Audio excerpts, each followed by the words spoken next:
Hello, hello. Apologies for the slightly late start here, but welcome to Little History. Looks like we are having some... Yes. Doris, I'm glad to see you. Here, I am indeed a Vikingologist. I have an MA in Viking and Medieval Norse Studies, so I am an actual trained historian. We're playing some Assassin's Creed Valhalla.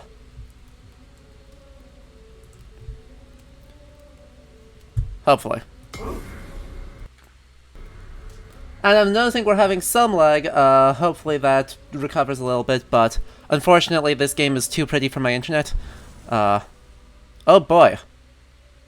Oh boy.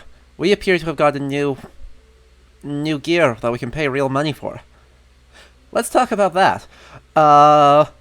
So my first thought here is that this is the most, explicitly Marvel-inspired helmet that we have in the game yet. This is literally just a palette swap Loki's helm from Marvel. But then, yeah, I'm seeing a ton of fancy nonsense because this is a ridiculous shield. You could not even lift that in one hand. Icelandic is a beautiful language, Arth. It is not easy, and I am not good at it, but it is a lot of fun and totally worth it. Anyway, I'm also seeing the wolf here is this kind of, I don't know, looks like a almost, for lack of a better word, golem, though I don't like appropriating that word too much, but some kind of automaton, I guess we'll call it, where it is crafted out of bands of iron that is then animated with fire and enchanted with a runic inscription across the side here. Kozak, that would make even more sense, that we're still looking at stupidly ridiculous horns. I think this is just like the Lich King's greatsword from Warcraft, except it's fire instead of ice. This whole thing is utterly ridiculous. But what it implies here is a combination of, three things. Firstly, Christian hell. Hell is a place of fire and burning and damnation. Second, an idea that often gets associated with this and industrialization as being opposed to the gods living in this green space, kind of a romanticized eco-nationalism. And thank you, Darth Tsunanu, for the follow. And I'm glad everyone else is starting to trickle in. Please do keep chatting in here. No lurking. I forbid it. Anyway, yeah, industrialization as opposed to, like, an nature nationalism thing that the Aesir have. So you have craft being the main thing here. And then the third is, of course, a place of death with all of these skulls. Not how hell works, and in fact not how Muspet works. Firstly, hell...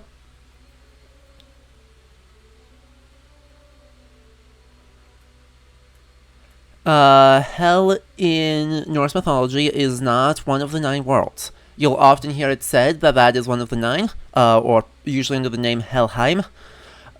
Helheim doesn't really occur in the Norse corpus, it's just called Hel, and Snorri Sturluson in the 13th century Prose Edda is very explicit that Hel is inside of Niflheim, the land of fog and ice. So, in fact, the exact literal opposite of this big fireplace. There's also no real indication that the giants of Muspet, the Eldhursar, actually are industrialized in any way, shape, or form. That's totally a modern invention. They use the same swords and ships and combat styles as the Vanir and the Aesir do, because everyone used the same thing, because that's what existed in the 13th century, or the 10th century, or the 7th century, whichever one you want to apply that back to. Regardless, you're not seeing, some kind of, steampunk super steel aesthetic coming out of Muspet.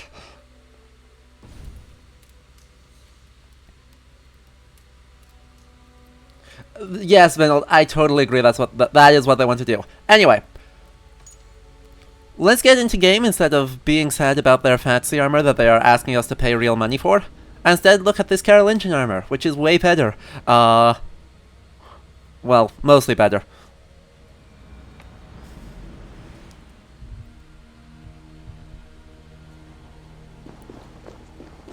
Anyway, I still, from last stream, was trying to find, like, spent the last, like, 20 minutes of the stream trying to find the Royal Yelling runestone. I forgot to put it on, No, actually, hang on. Give me just a moment here. Take a look at the pretty things while I add our image, of this runestone. Just so everyone knows what I'm talking about.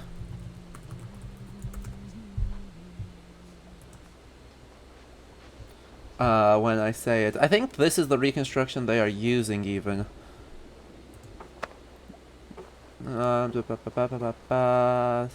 Nope. And add an image from right here. Let's take a look at that. They pretty much use this in the dead center. Actually, I think this is pretty much the exact angle that the screenshot I saw of it looks like. This one here is,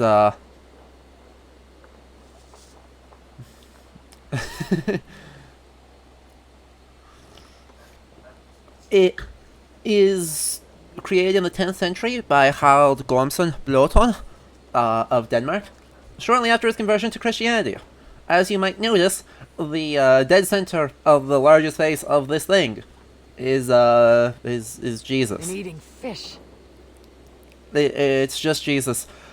And in fact, most runestones are post-Christianization. The largest bulk of them I've come from Sweden, I believe. There's I think we have like 2,500 known runestones, and 1,500 of them are in Sweden. I don't remember the exact numbers. I am not a runologist. Runes are like my one weak point in Norse history. But you don't have to be an expert to maybe recognize the giant Jesus in the center of this runestone. This runestone is also huge. I've been there. It's about 10 feet tall. So it is absolutely massive. They shrink it down to miniature size in this game to hopefully make sure people don't see how obviously Christian it is. But anyway, the inscription here basically across the bottom says that Harald Blåtårn commissioned this runestone for in honor of his father and mother, and also Harald is super cool and he converted he conquered all of Denmark and converted to Christianity, and look at how awesome he is. Good guy.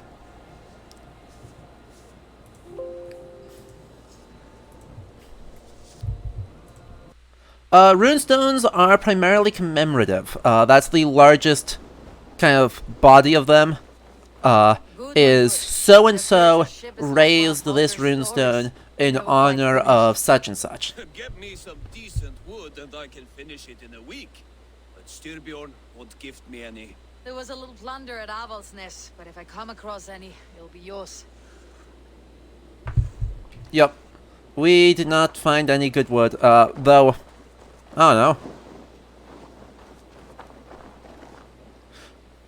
I don't know, actually, what the criteria for good wood is, because I'm assuming they're not using pine wood, but there are not a whole lot of deciduous trees in our frozen snowy wasteland of Norway.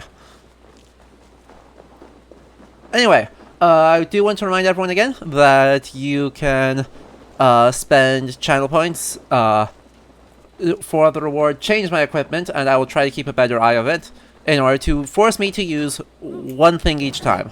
Last stream, you guys forced me to get tattoos. So if we hide all of the things, we have tattoos. We have more tattoos. But new stream, new thing. Veleth, if you're in chat, I think I missed yours last time, so you can do that now, but we're going to change back for the moment to using other weapons because it is a new stream, and I want to show off some amount of diversity in weapon types here before getting forced into repeated, constant attempts to do everything. And thank you, Ready Jedi 420. Yeah, Veba, I would agree. Oak, I would say, is probably our best material. But for some, I'm not sure when we're getting oak trees in this part of Norway, given that they have. I don't think they've actually shown us a Norse tree or an oak tree the whole time. Let's see, where am I going? I want to keep the helmet on because of this little tuft of hair is amusing. Where are we doing? So there's a thing up here. There's this awful fight. This is where we're trying to go. You know, let's clear out this spot here first. And then we can head over to here and then ride up and take on our actual challenge. Because I am trying... My goal here is to do as many mysteries as possible and to get all equipment. But we're not going to 100% the areas of the game. This one should be a fly Igric, so I don't care too much about that. Though, I will. Niram. We're using it to build a ship.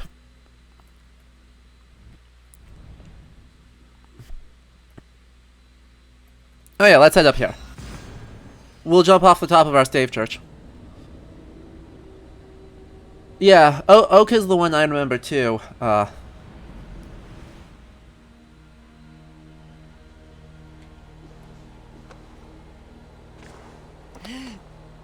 wait, I should actually jump off the correct direction instead of kind of just awkwardly flinging myself off the cliff to my death. Please do the thing right. Yeah. And we will just randomly freeze to death. And hey, look at that. Once again, I will remind everyone, this is absolutely a stavkirke. This is a Christian church. This is not a pagan temple. That being said, I was a tiny bit unfair to it last stream, because let's talk about the Hof and the idea of temples. There are dedicated temples found primarily in Sweden in the Mälaren region.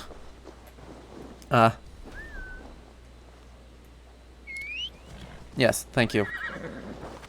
That have been kind of reconstructed to look, in some ways, architecturally quite similar to a stave church, with the same kind of multi-tiered roof, and all sorts of fun, weird. That one should just be a carbon ingot. I don't care about that. So let's ping those two to head in the correct direction for them.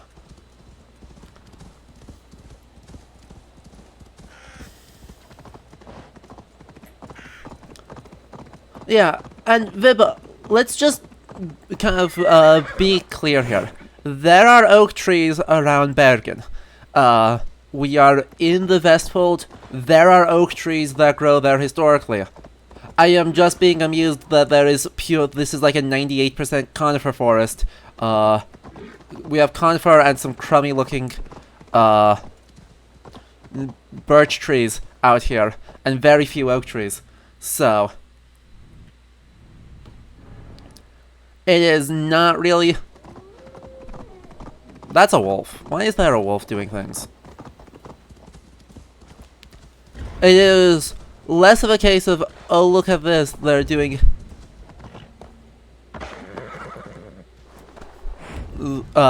this is an actual problem they'd have, and more of, our fantasy climate is inventing a problem that doesn't actually exist. Admittedly, not all wood is appropriate for... Can I not assassinate you yet? Also, I'm glad you have literally negative vision. Thank you. Oh, I can't...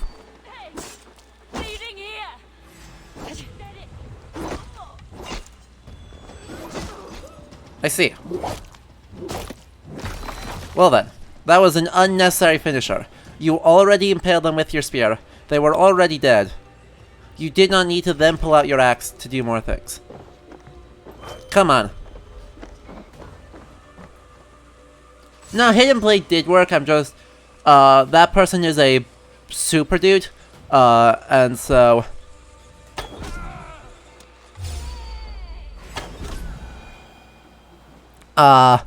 being a super dude, I do not have the skill that lets me just, like, ruin their day yet. I'll get that later, after I get my heavy dual wielding. Let's see. Who's in here? This is... Hey, look! You know what I just said about there are totally oak trees in this part? The literal names agree with me. Ache, it means oak. That's the Norse and modern Icelandic word for oak. So, you know. If you can spot an oak tree in this environment, more power to you.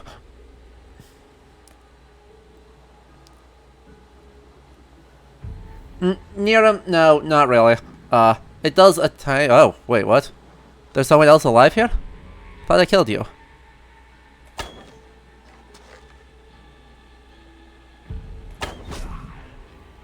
Peculiar.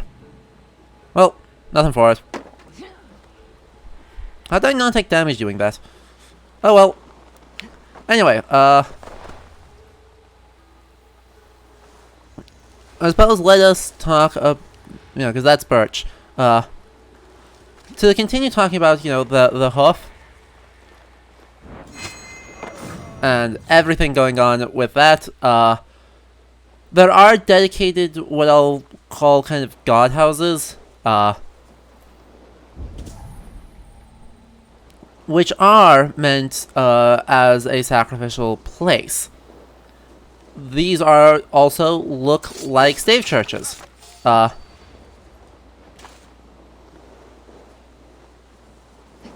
They are multi-tiered, often with very slanted roofs, supported in the center with heavy pillars, which is where the stave in Stave Church comes from. But the big difference is that they're small. Like, really small. So, there's one in Sweden that's been reconstructed to be about 6 meters, and then about, like 7 or 8 meters tall. So, really not meant for people to be having large-scale kind of gatherings in. It's not big enough, like, physically.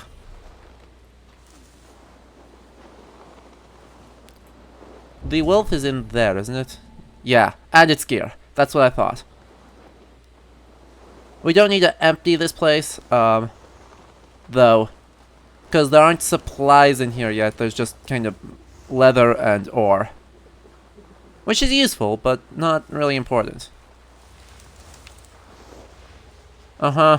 I could call my longship here.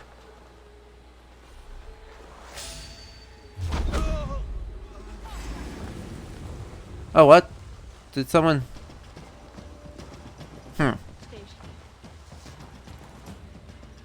Unlucky.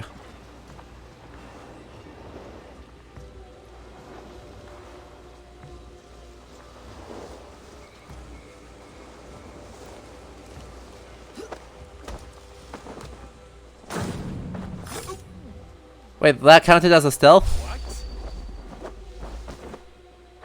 This is counting as a stealth? How? Can't see a thing here. My guy, this is bizarre. Usually, if I try to assassinate someone when I'm hiding in a bush, everyone else sees the moment I stick out of the bush to, do the stabbing.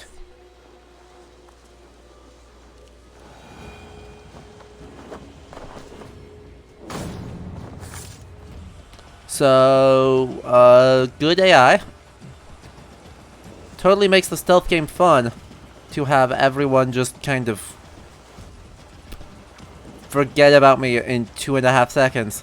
'cause reasons?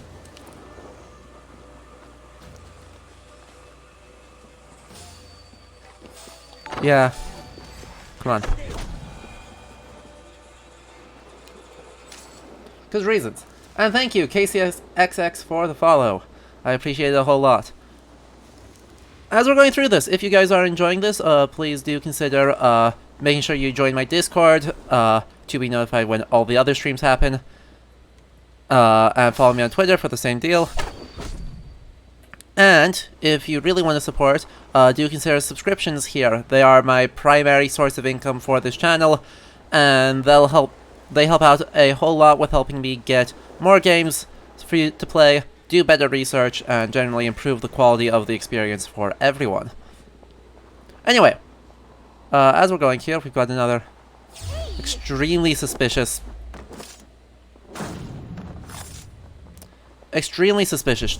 stave church with bones as our one and only sound trap. Just bones.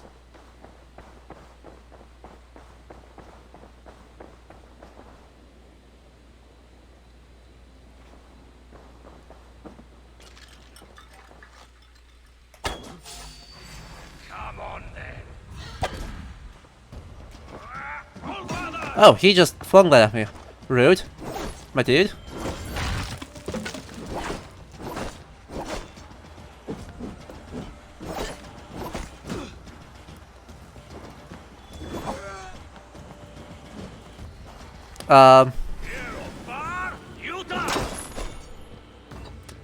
Not super difficult as a fight, as it turns out.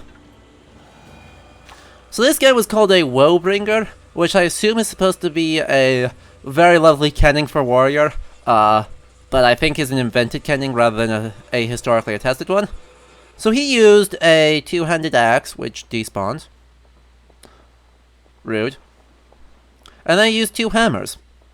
So the big, giant two-handed axe with a double bit and everything going on there is, in fact, not a period-attested axe. It's just not.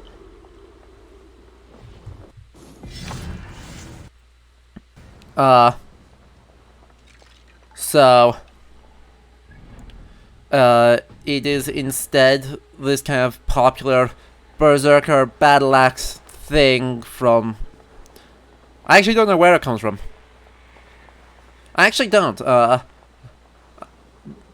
but is clearly, you know, our fancy battle axe must have a 2 bits, when in fact that's just a threat to everyone around you.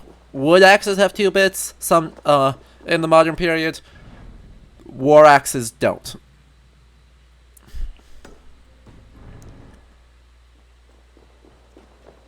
Hey, look.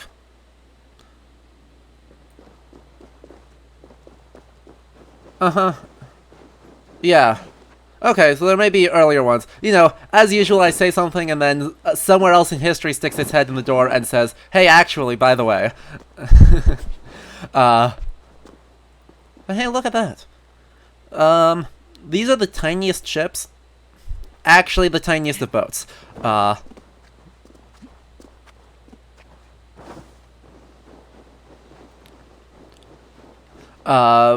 While this type of inlaid stone burial meant to represent a ship is absolutely historically attested from all over the place in the Viking Age, this is a case of there being a lack of imagination on the part of the game designers here. Because they're like, this is a church, right? And even though it's a pagan temple, it's supposed to be a pagan temple, this is a church. A church needs a graveyard. This is what a Scandinavian burial looks like. It's got these boats, but it's too big, so we need to cram the boats down, so we have tiny boats. Amusingly, even in the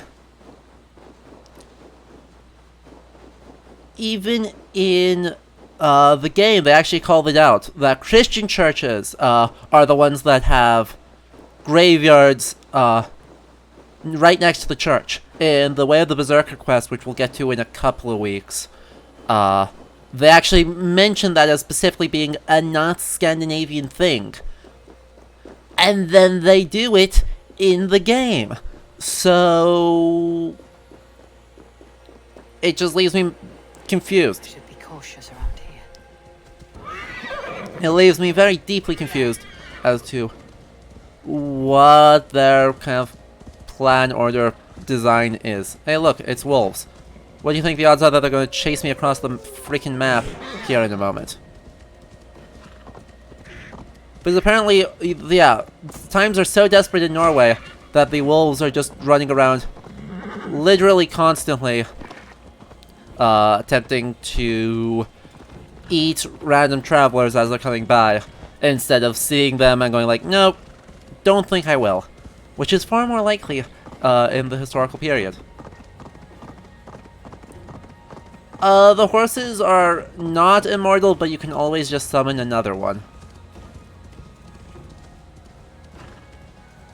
So they're functionally immortal, as I think how I'll phrase that.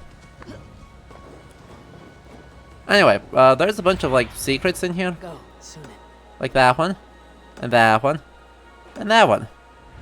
Thank you.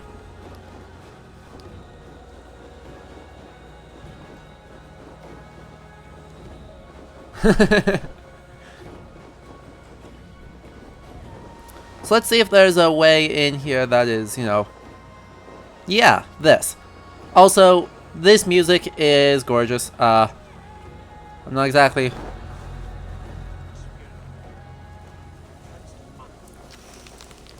feeling the idea that it's the most historical, but it is gorgeous.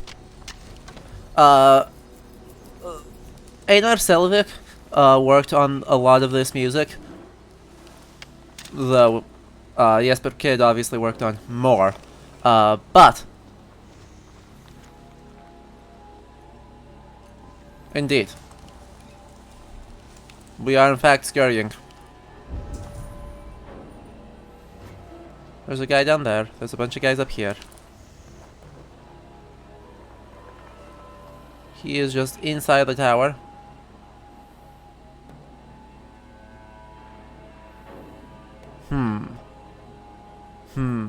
What's our plan? Exactly. But, like, a lot of the instrumentation, Einar Selvik and Wardrina use actual kind of reconstructions of found artifacts. So while the actual tonality, sound, melodies are modern, the lyrics and instrumentation he uses is almost always genuinely from the Vendel period or from the Viking Age. So it's a cool bit of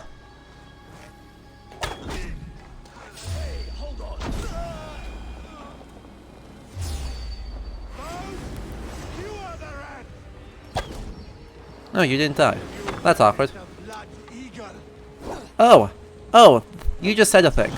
You just said a bad thing. You just said a bad word.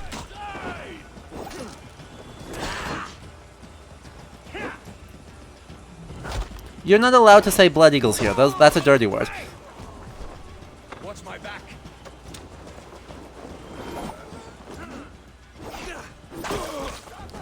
The reason why I say that is a dirty word is that the blood eagle is maybe not non-existent, but it is not super... Oh. With that. How much longer, bloodbag? The blood eagle is not really a super familiar form of sacrifice in the period.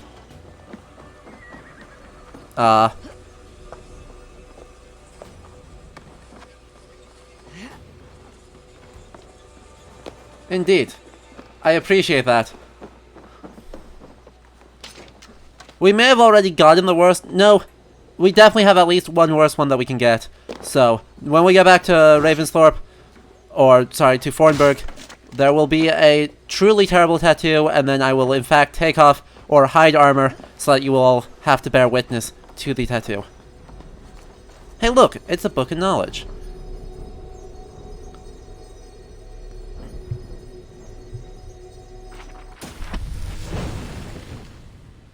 It's a bad ability.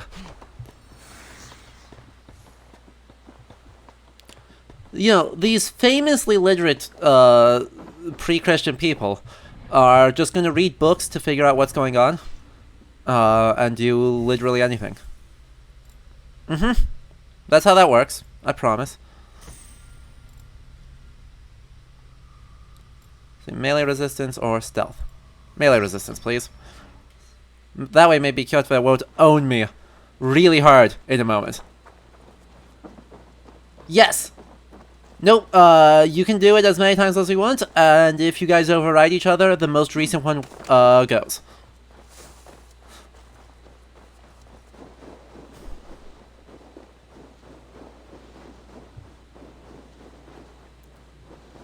Yep, and if I don't do it, remember to pester me until I do. Because I will miss things, because I'm trying to, you know, play the game and rechat at the same time. A good question, Kosek.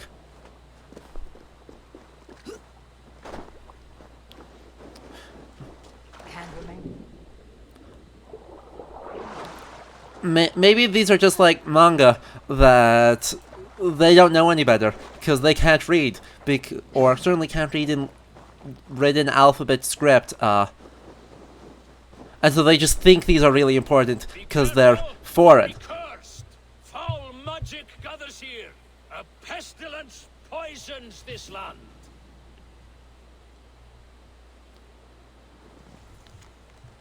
A warning to warlocks. Let it be known that savior magic in these lands will be the sole dominion of seers and other wise women.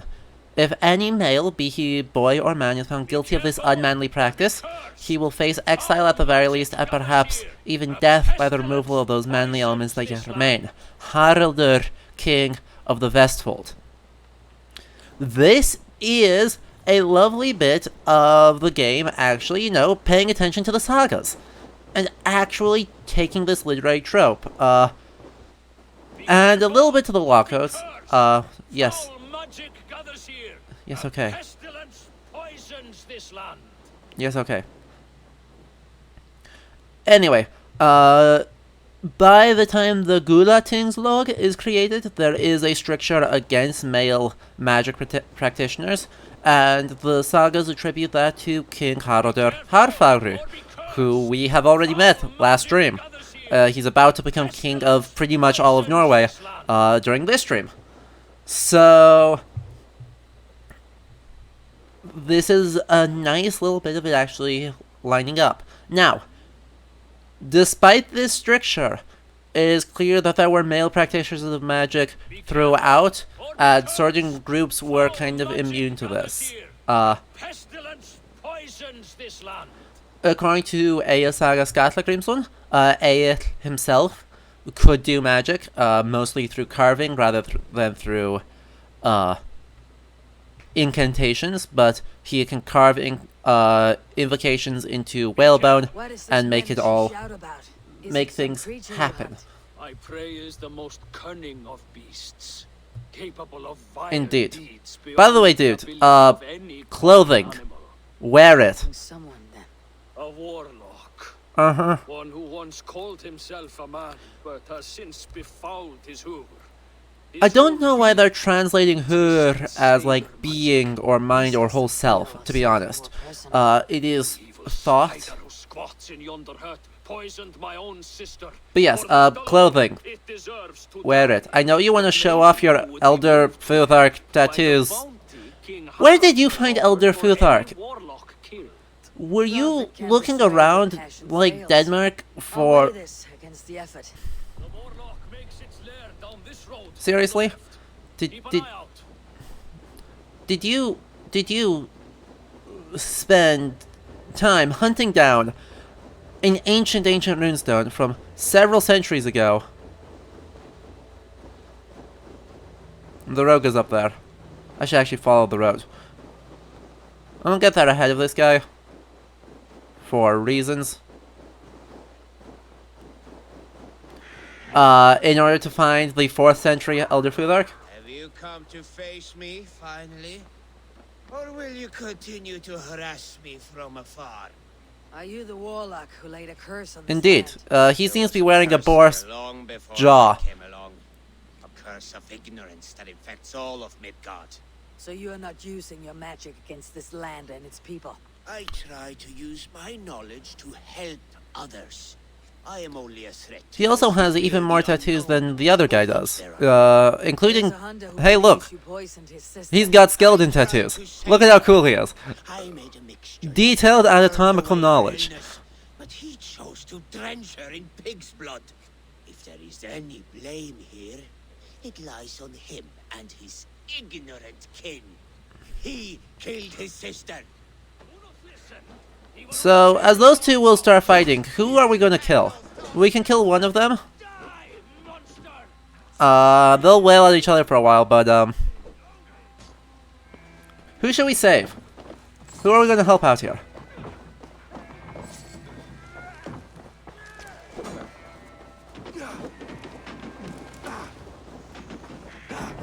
Oh, that's not good. I made my choice. Save the warlock.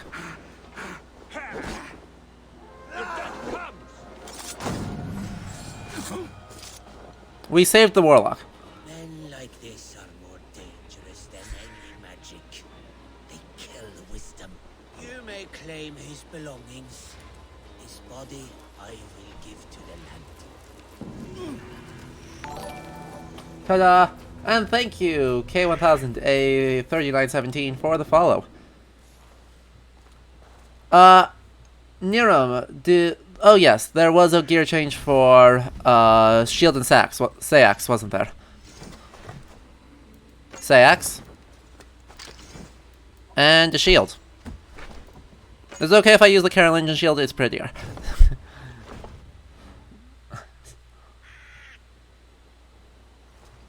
Anyway, so we killed the guy, and,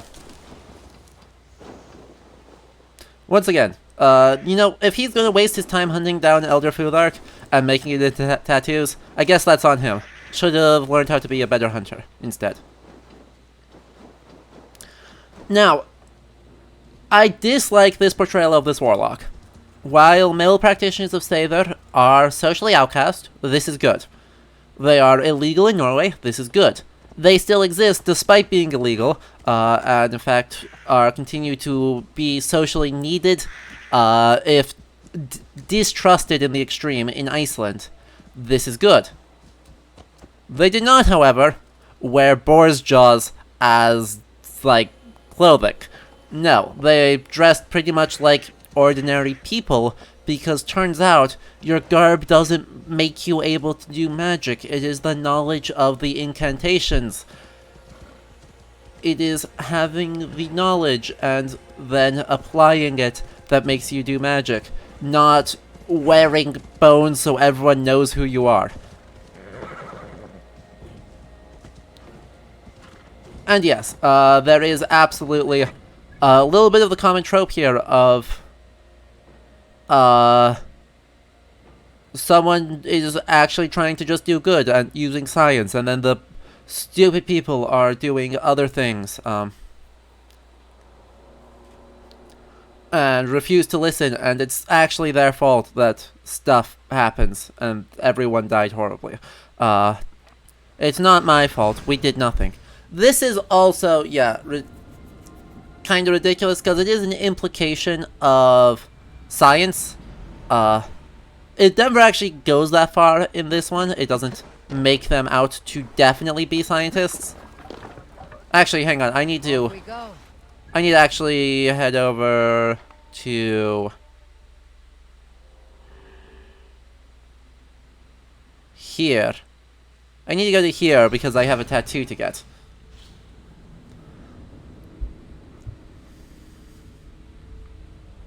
But yes, it is two competing forms of knowledge and of medical practice going on. And certainly it could get rather heated with ideas of both of them being in some way kind of evidence-based, in that you are doing the thing that works. But there is still, without a doubt, kind of an issue here of who do you portray as sympathetic, who do you not, has little implications of what is sympathetic is often doing science. Hey, look. Partially because the graphic settings are so low, we can't read these runes. Sven, have you designed any new tattoos? See ya, villain. Looking at? And hello, AC. Let me Let's have a look. take a look at these tattoos. Because there was a change my gear for tattoos. I believe there was a really, truly garish... Yep.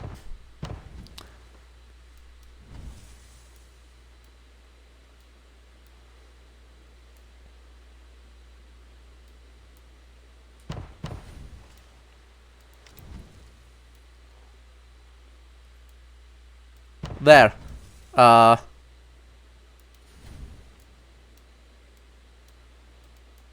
Nope, I don't. I think our current one's the most garish. We have no new hairs, so... Good. Need anything else? See you later, Sven. Sure. So. Next thing is next. Hide gear. Perfect.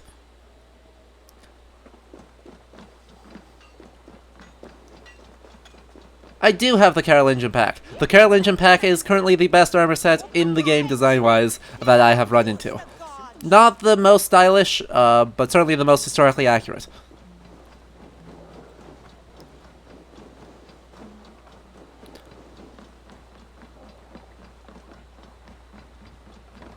I am a fan. Anyway, let's see. Get out of here. There was a lot of kind of sort of ramblingness going on there, but we have already run into a few things. Run into our warlocks, our practitioners of Seidr. We have run into stave churches masquerading as much, pretending they are much smaller than they are.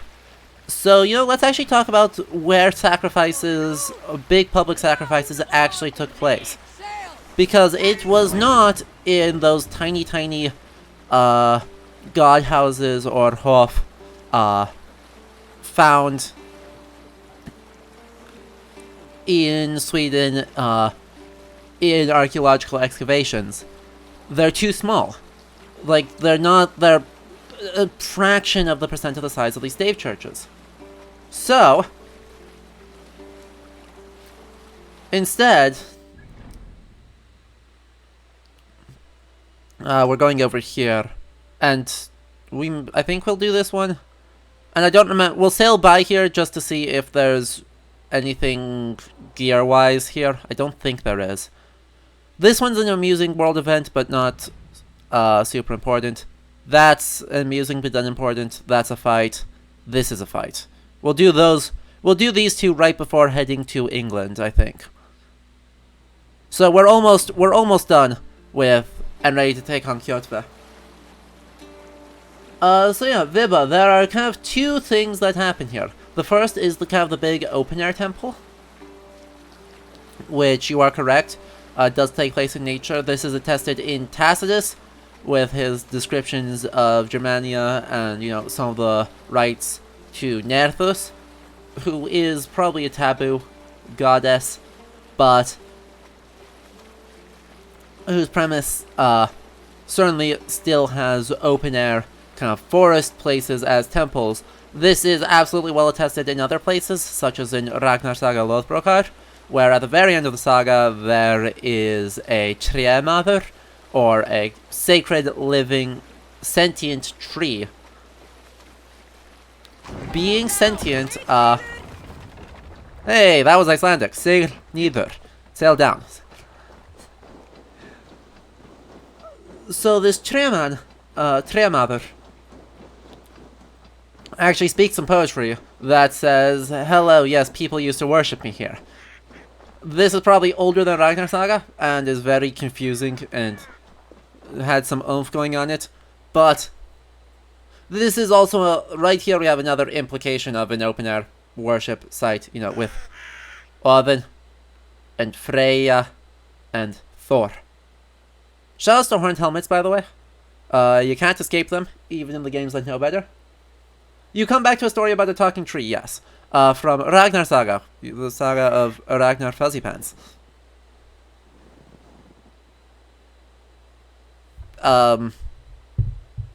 Through the first gate leads to Thrudheim, where Thor thunders until Ragnarok.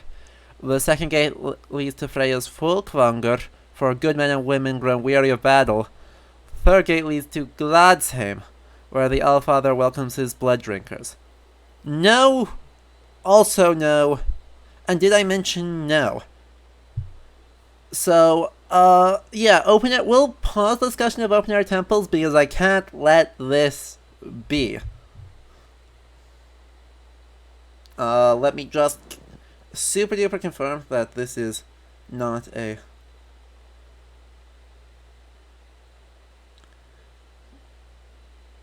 Yo, okay.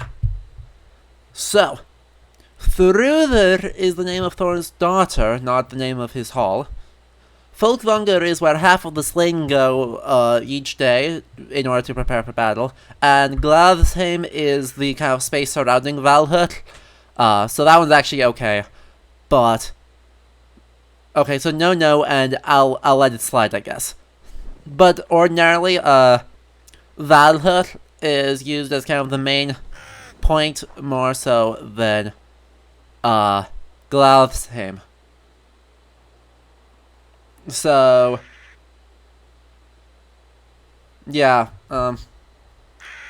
let me check that.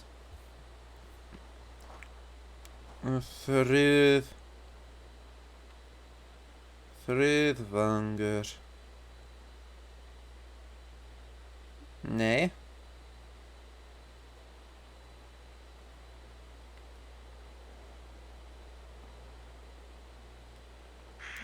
Thruths. Yep, okay. You are correct.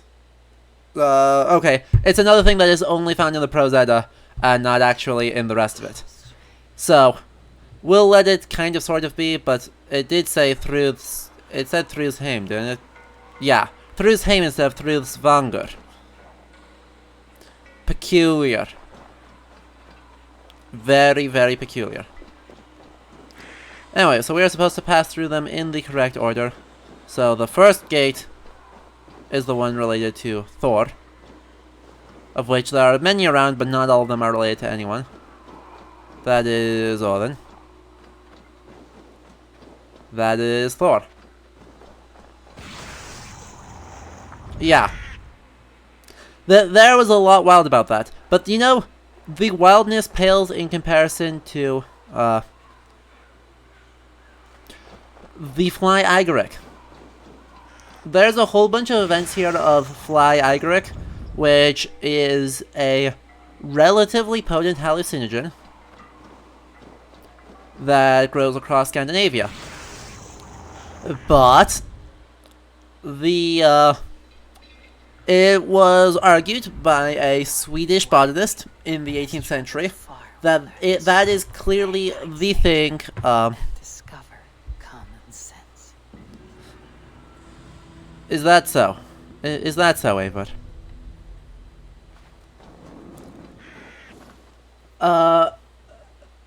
So the Swedish botanist, I believe it's Orm,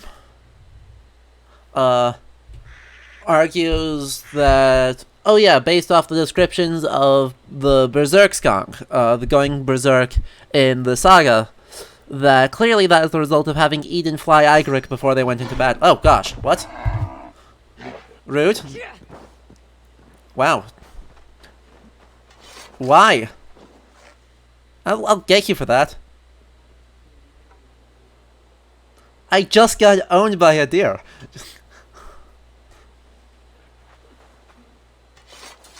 Neat. Oh gosh, Ireland is going to be a trip. Anyway, so the idea here is that they must have consumed Fly Igaric before going into battle, and that led them to their increased ferocity and disregard for health and fighting until they drop dead.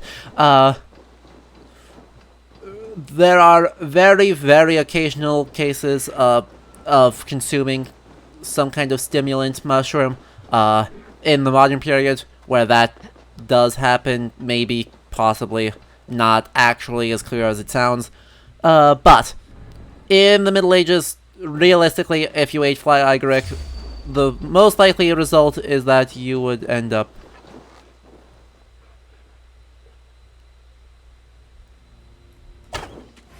the most likely result of eating fly Igric is that you get absolutely thrashed and you have a terribly upset stomach and nothing actually happens beyond that. Because it turns out it's, one, not a very powerful stimulant, and two, also really kind of toxic to you. But despite that being disproven over and over and over and over, and there actually being no evidence to indicate... Oh, that's just wealth. This is a sad side quest, but it is just wealth. Is anyone home? This is not a natural quiet. It is as if a curse has befallen this place. But yeah, scientists... It turns out the case of scientists solving history is much older than the modern period, but I do wish scientists would stop solving, Wonder where they've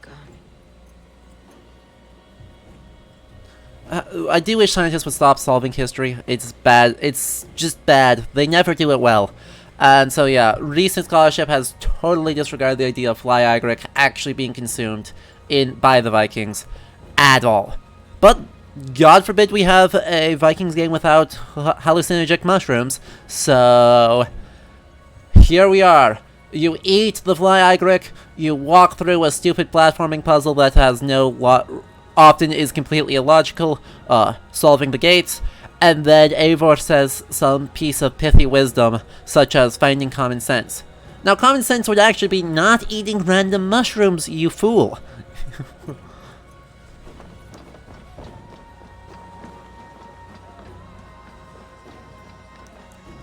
So when we do this, oh good, it does actually ping. That's number 3. Where's number 2? The wolves that took Ymir have come for me. The lights ring curs got past my traps. Well, that's not good. Where's number 2? I saw number 1.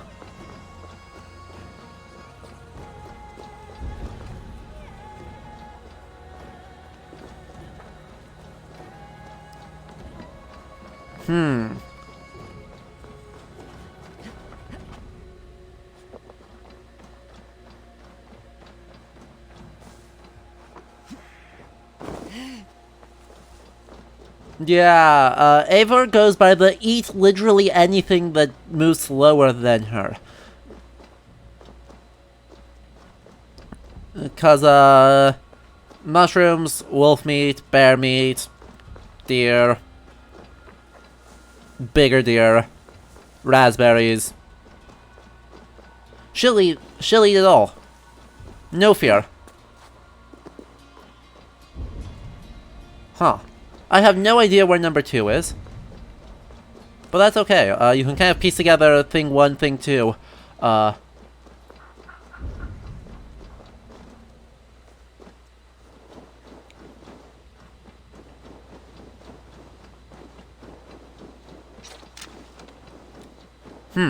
Gee, I wonder if here's our problem.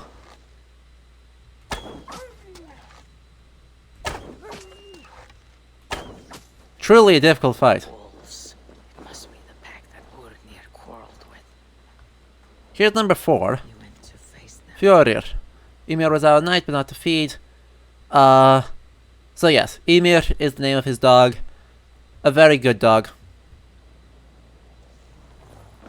And he went out to try and take them on and got absolutely wrecked. Is realized.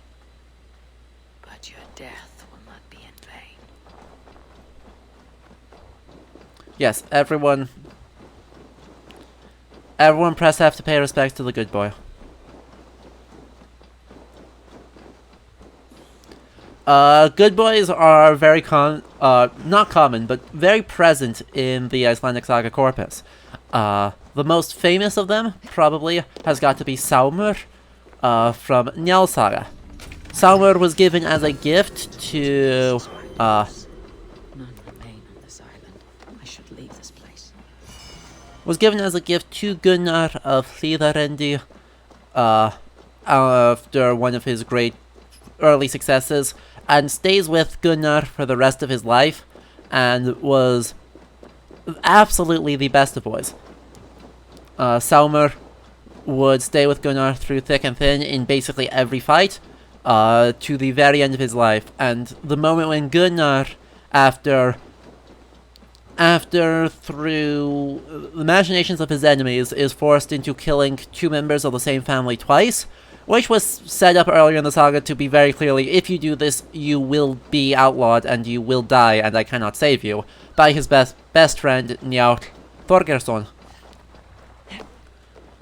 Gunnar had to do it anyway, and refused to go into exile and give up his property at Hlíðarendi. And then his enemies attack him, and Saumur is killed first. And when Saumur dies, that is the moment when Gunnar realizes that he is going to die. S-A with an accent mark, M-R. I use modern Icelandic pronunciation and reconstructed to be Samr. Or Samur, sorry.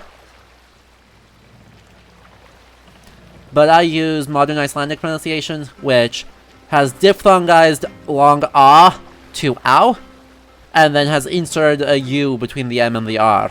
So, Saumur. Hush now. Yes, that would be the Swedish equivalent, yes. Turn to ice if I stay. We're going to turn to ice if we stay here, so we are instead going to swim far under the water, and it'll be fine. We can hold our breath for an exceptional amount of time. Oh yeah, this breaks, doesn't it? Yeah, it totally does. Ta-da! And we got a thing off of it. A carbon ingot. Truly the most interesting of designs. Just a carbon ingot.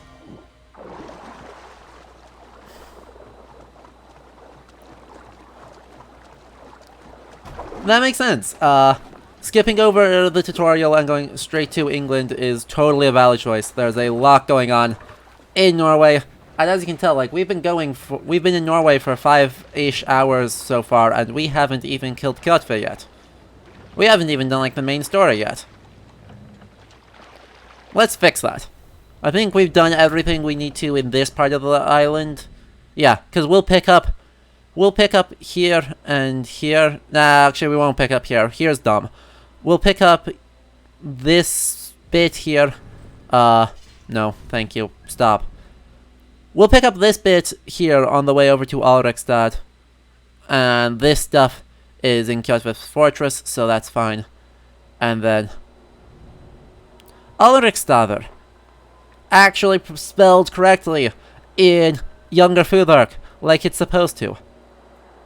A-L-R or Z I-K-S-T-A Thorn R.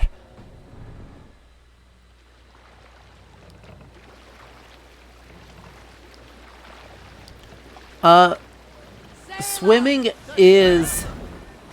Yes,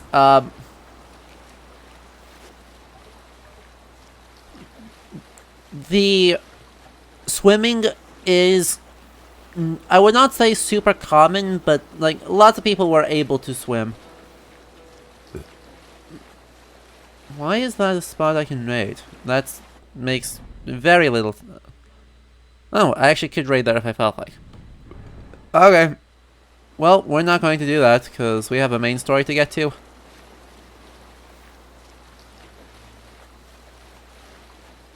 Right, the main story should be, yeah. Circle into here. And then we are fine. But yes, swimming is one of the sports that people could and did use as proofs of strength or manliness, along with all sorts of like javelin throwing, wrestling, horse fights, whole bunch of stuff along that lines. The most famous account of a swimming contest has to be coming out of Beowulf, which is not Norse but is part of the same Germanic heroic ethos, with the swimming contest between Beowulf and Breka told about before Beowulf fights Grendel. Supposedly, they swam from Jätland, Skåne, and Breka wound up in... Nay, not what I actually wanted to do. I wanted to take the sail down, not totally leave command. Whoops.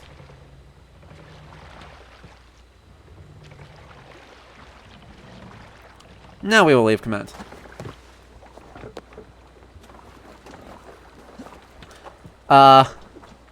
So the supposedly Breka wound up in Finnmark, so way up the very, very, very, very, very northern coast of Norway. And Spoxer, thank you so much for the follow. I appreciate it a lot.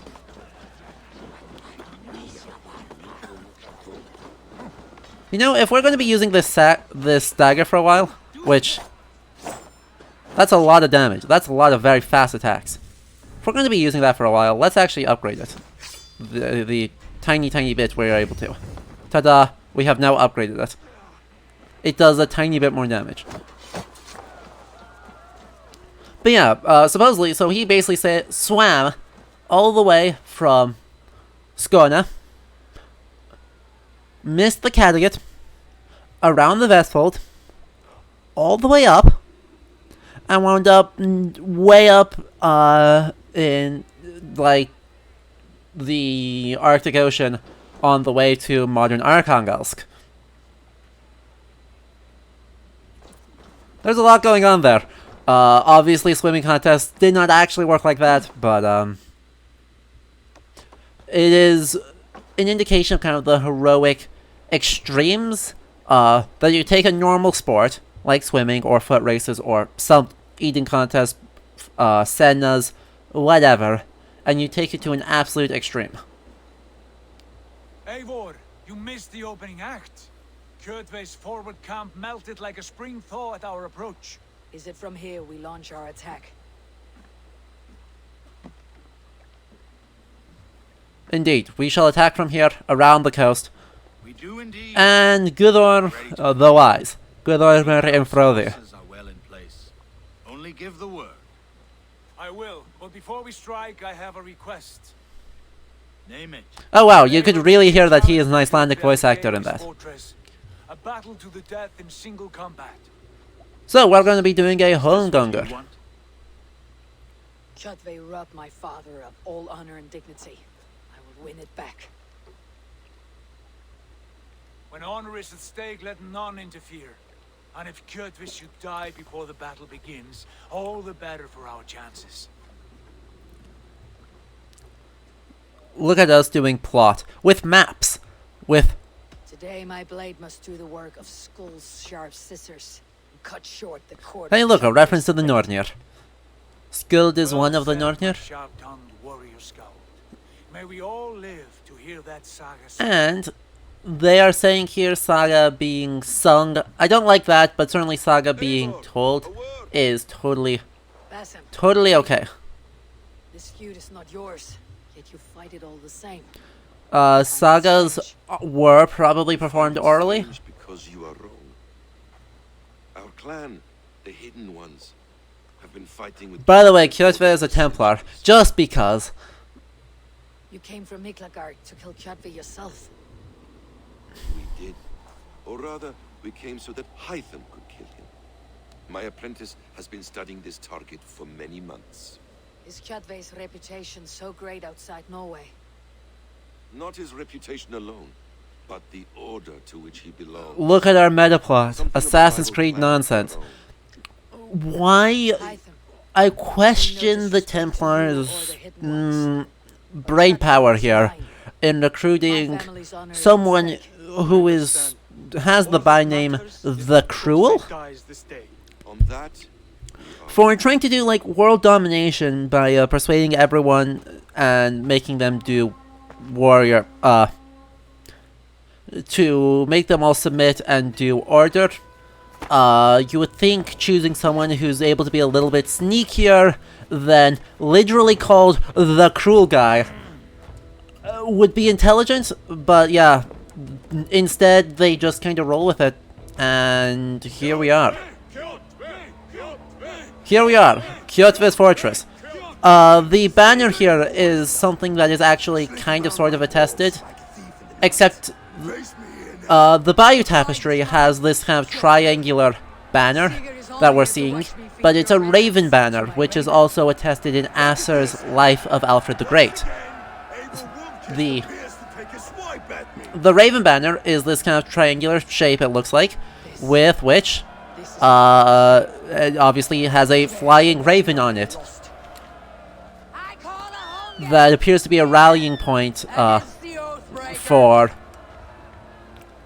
I will make you beg, as your father begged Wolfkiss. Hang on, we saw them die.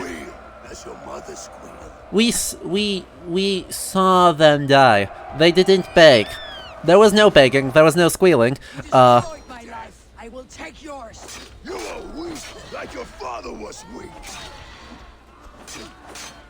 We're gonna stab him like 7 trillion times. Taste the fear. Actually, so many stabs.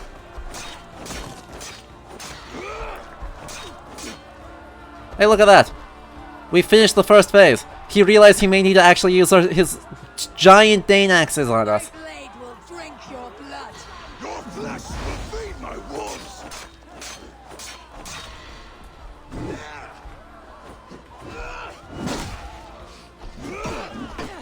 Thank you. By the way, we also have axes that we can throw at him. Go to hell. Oh crap. Yeah, I'm in trouble. I am not managing my stamina very well. Because he has so much reach and I do have literally none. Oh, hey, look at that. We're in the third phase. Oh yeah, this fight, I will full disclosure, when I first played this to kind of get ready, I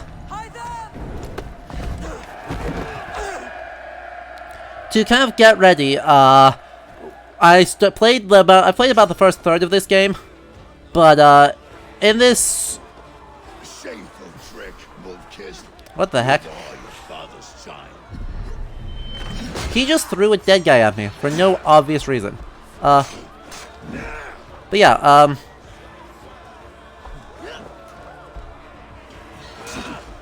oh good, there are heals in here. But anyway, the first time I fought him, I only won this fight because, he decided to climb up the wall, get kicked back into the pit by his own men, and then,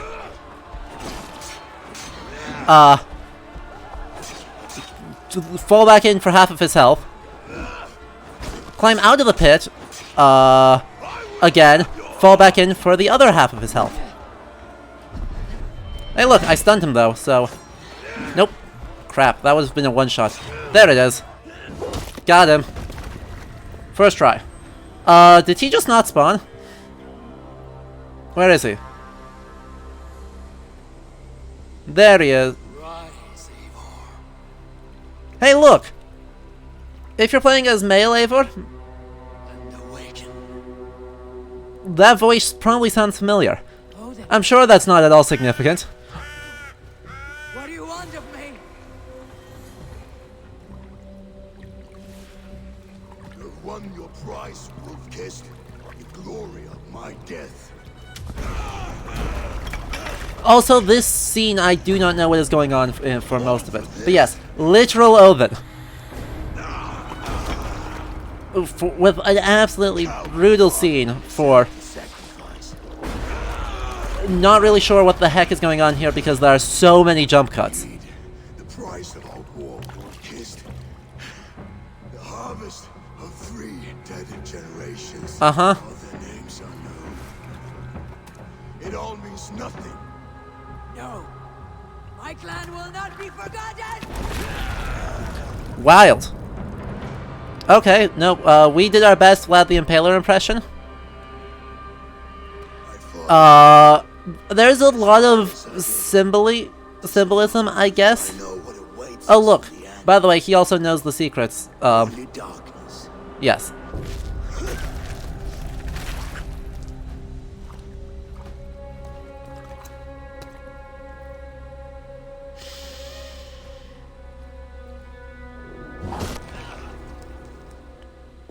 Well then.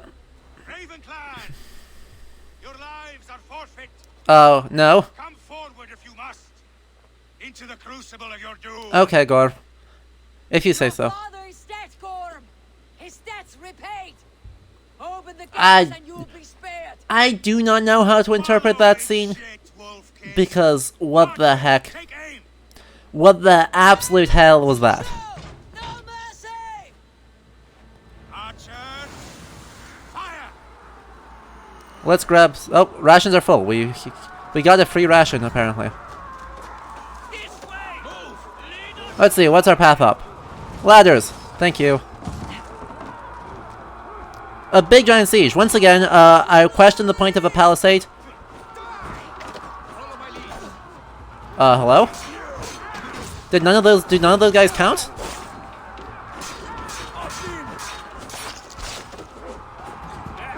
Did the... Hello?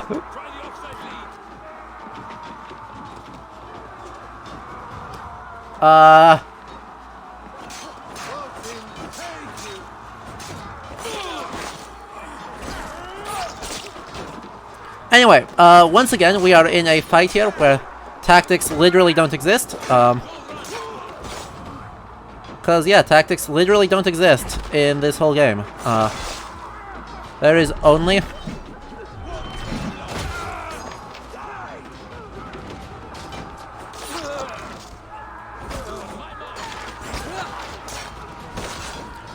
Absolutely just gank everyone with like 17 stabs.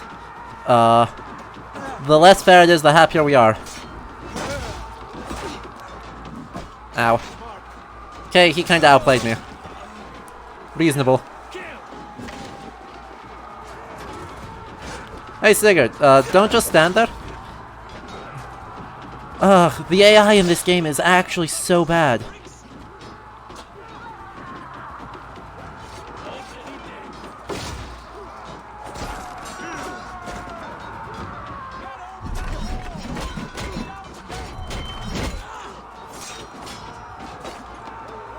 Now, I'm actually gonna need a heal there, because he's wrecking me.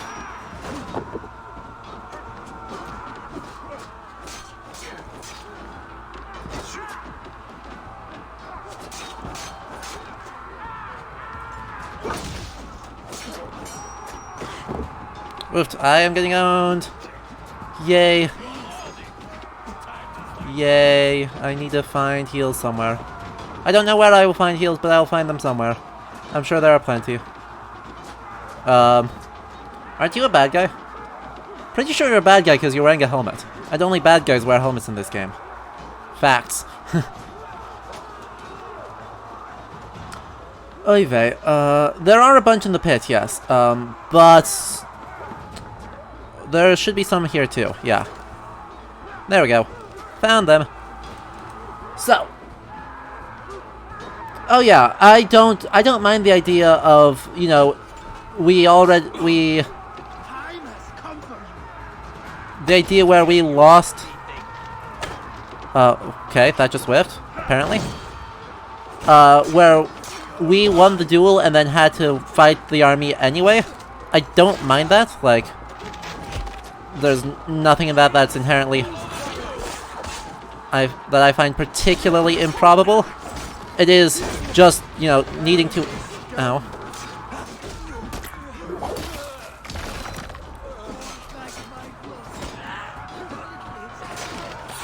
Okay,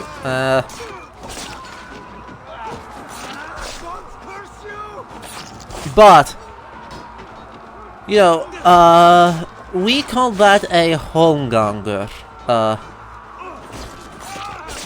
which is literally like, translates basically to duel going,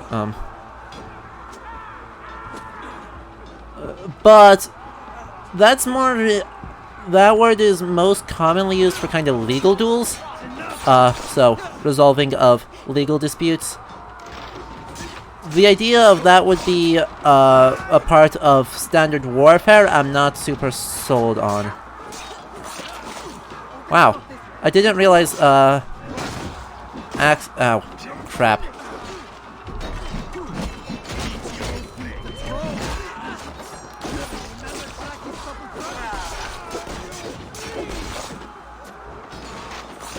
Okay, they're throwing away their weapons, or their shields. By the way, don't throw away your shields in a fight. I know that in this game shields break in like 2.5 seconds, but don't throw away your shields in the fight. Wait, what? What the absolute hell?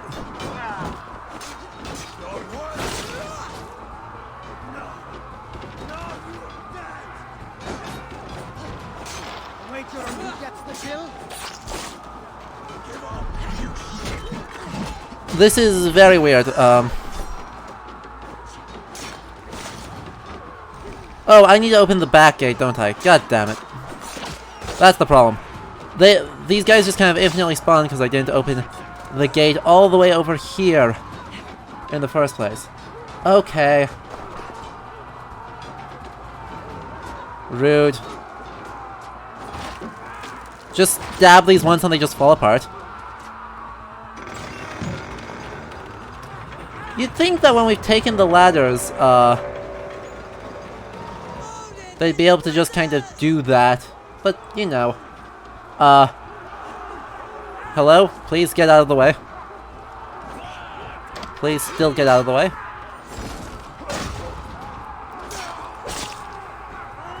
Hey, look at that! Just fling thy shield. Yeah. Again, super not recommended, because turns out when this armor apparently means literally nothing, with how we're able to just kind of infinitely stab through them. Hey, Sigurd's shooting arrows at them. Perfect. Nicely done. Hey look, it's a Warbringer. It's a Warbringer who doesn't seem to quite understand what the heck is going on.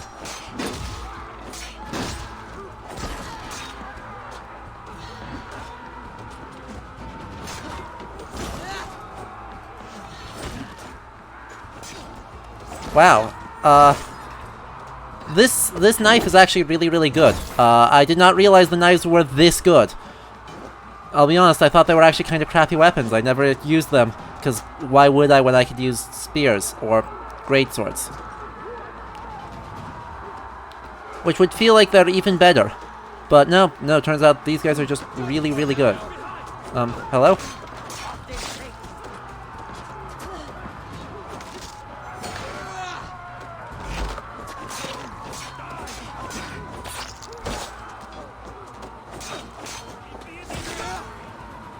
Oh, he just died. Okay.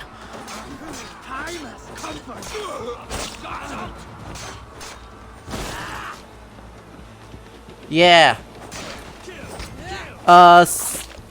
You know, the combat here is not super, complicated, but it is reasonably fun. So, you know, not a bad choice for just turning brain off and just enjoying the ride such as it is.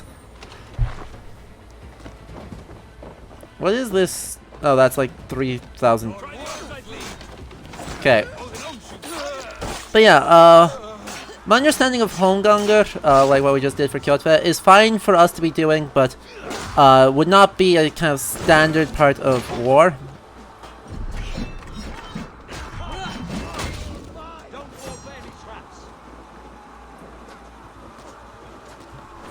Keep focused. And combat knife, combat knife, combat knife. Perfect. I notice we're doing very little of the whole, you know, slashing part part of the axe, you know, say axe. This thing that is knife and this big heavy cutting knife for kind of trimming wood as well as combat. It's just a combat knife, and we're just using it like we would a combat knife in the modern day. So yeah. It is, ugh. The ride also apparently gets kind of janky with the whole AI thing, in that it doesn't seem to have any. Also, the wood literally disintegrates under a single anything. I know there's a gate, I'm just interested in stabbing all the people first.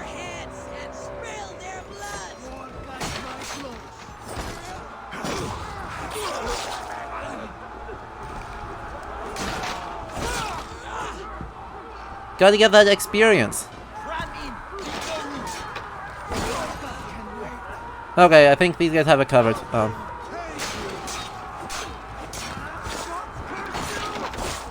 Ow. Okay. Hey, look, it's another stave church. More stave churches. And more palisades. Oh. Hey! It's my favorite line. Gorm fled into the church. Yes, it is a church. And thanks, Asgardian90, for the follow. I appreciate it a lot. He calls it a church. They acknowledge the stupidity. You are a shadow of your father, Gorm. Weak and witless. And you Leander, yes, they built yes walls. Notably, they made them out of, you know, just... Oh, well, that's not good. They made it just out of palisades and then crenellated it for no particularly discernible reason. Bye. Ta-da! As Gorm runs the heck out. His father dies twice a day. That is, yes. Nielsen, that is absolutely correct. Colossal brain, well, you know, stave churches, as I said, are probably derived from architectures of the much smaller Hof. The big brain is, of course, that they were called churches there first. Hof.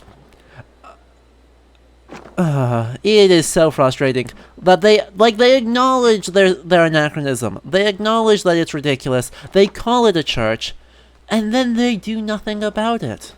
They just roll with it.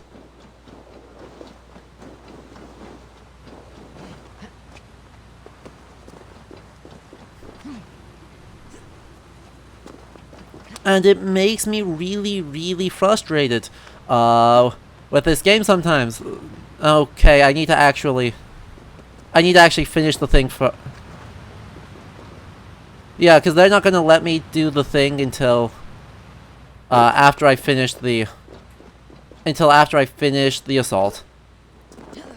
Fine. I'll come back up here with all of the annoying climbing and ankles of steel after I talk to Sigurd and time passes and stuff happens. Yeah.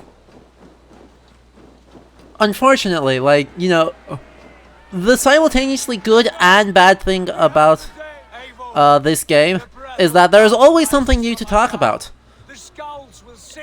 Literally every single area has something new to talk about. And thank you, Felix Senekovic, for the follow. Let that bruised piglet run where he may. His father is dead. His clan is no more. We are the masters of Ryavike. The toothless cub may grow to be a dangerous wolf. Eivor, A good point. stop. And listen. You have Here we actually have a very common debate in the sagas, the question of whether it is better to totally stamp out anyone who might be a threat to you in a feud, or if it's better to be generous and accept the settlement and just let it be. Do what needs to be done, and then accept the settlement and let it be. Hraftkill Saga suggests it is probably the first option is better. Something like Njál Saga suggest maybe the second one is better. If the fates have spun it so, linger here and loot what you can. I will bring you Felix, I couldn't decide whether I wanted to use, more Serbo-Croatian, Vich or Czech Vits. I couldn't decide, and so I did halfway in between, and that's probably on me.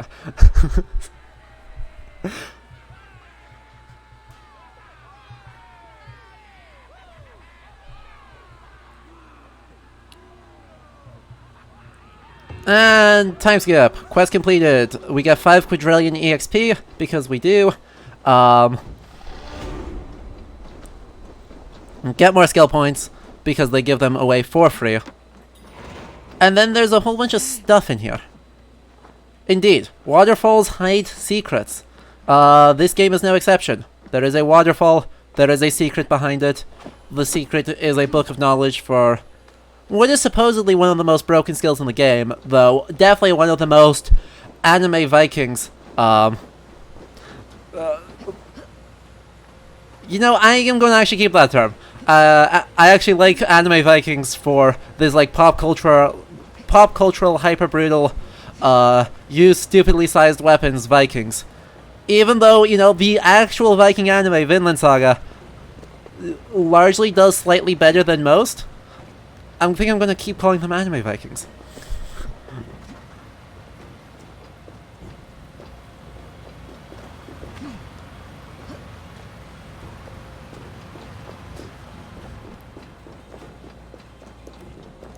Vinland Saga is great fun. It is still not,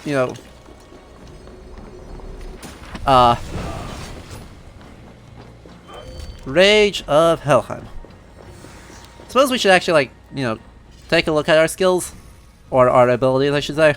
Because those are different. I guess we'll do this, we'll assign this just because, even though I think it's really bad. And yeah. Rage of Helheim, known as the rush at them, knock them to the ground, and then punch them till they die. Why that is associated with hell? I don't know. Oh wait, I can jump off the waterfall, and it's faster. Somehow I don't get washed away. Indeed, this is in fact just the Kratos special, and it's really clear that this game just is 110% willing to randomly steal from whatever it wants, in related Viking content. Yeah, I know I just knocked you to the ground. So, in there is more gear. Remember, more gear. Exactly. And look, letter from Gudrun the Wise. Kurt for Jarl. Yeah, Gudrun.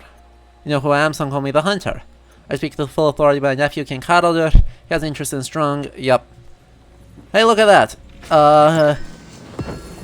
Hey, look at that.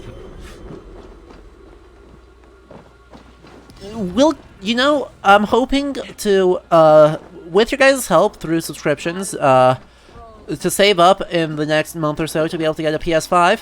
And once we have a PS5, we can go back and we can play God of War and a whole bunch of other games. So subscriptions, if you want to hear me talk about God of War and the ways it is super different from how this game approaches the Norse legendary material, do consider subscribing and helping support the channel.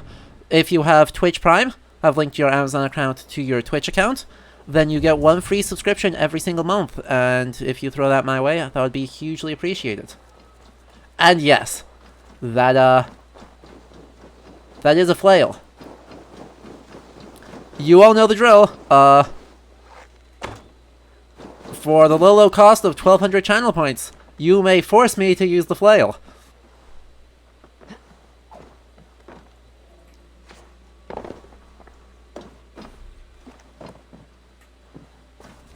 Yep.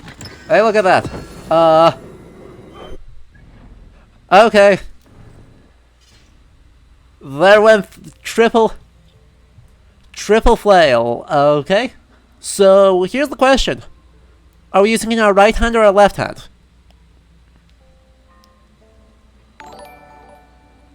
And thank you, Wekuli, for the follow. I appreciate that a lot, too. Right hand or left hand? Do I at least get to use a shield? I cannot use both. I do not have 2 flails to wield. In our right hand. Okay, AC. Oh, AC did say it, so that means we're doing the thing.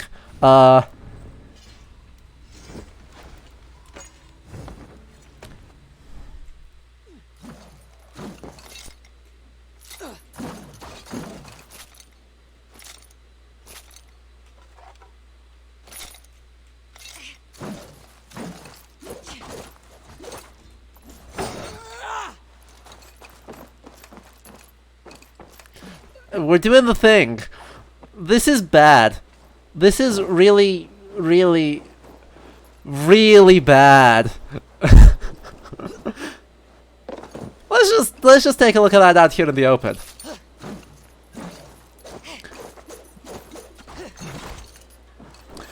Firstly, there are only like 3, like a very small handful of flails, found from the Middle Ages in museums or anything. Literally none of them date to the Viking Age, and it's probable that none of them were actually used as combat pieces. Certainly with this length of chain is absolutely ludicrous. While, you know, there were war flails in other cultures in the European Middle Ages, that's not a thing.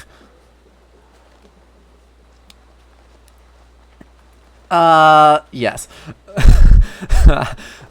I actually haven't found a second flail in, I've done, like, Grantebridge-Shira, Leicester-Shira, and Oxenford-Shira. So, no, I haven't done Oxford yet. I've done East Anglia. So, and I haven't found another flail yet, so it may be a while, but we will get there eventually, I guess. And thank you so much, Blues, for the subscription. I appreciate it so much. So, I have no idea what on earth they are doing with this flail design. Literally none.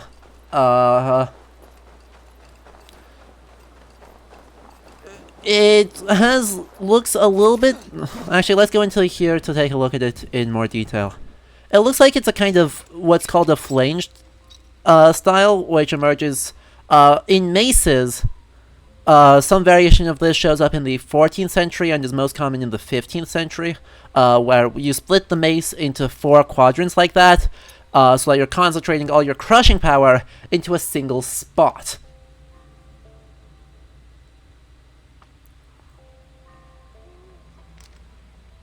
So, ultimately this is designed to help deal with plate armor, like full-on just plate.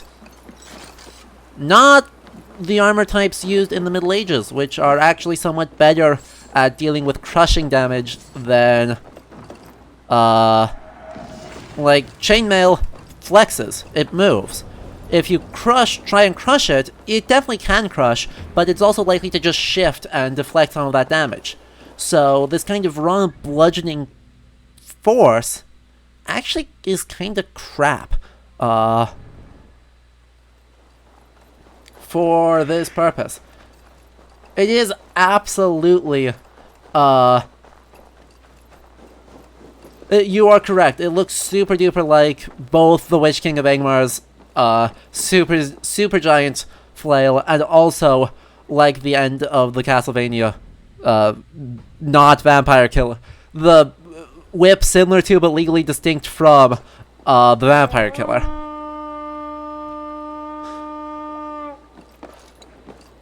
Yeah, a Morning Star is a real weapon, but it is just a spiked mace. It is a mace with spikes on it. There is no chain involved.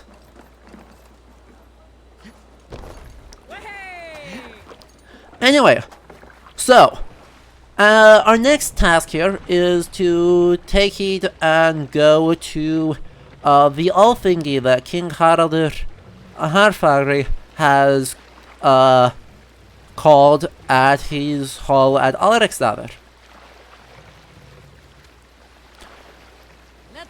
So, what season would you say it is? Or more specifically, you can actually kind of pinpoint what month do you think it is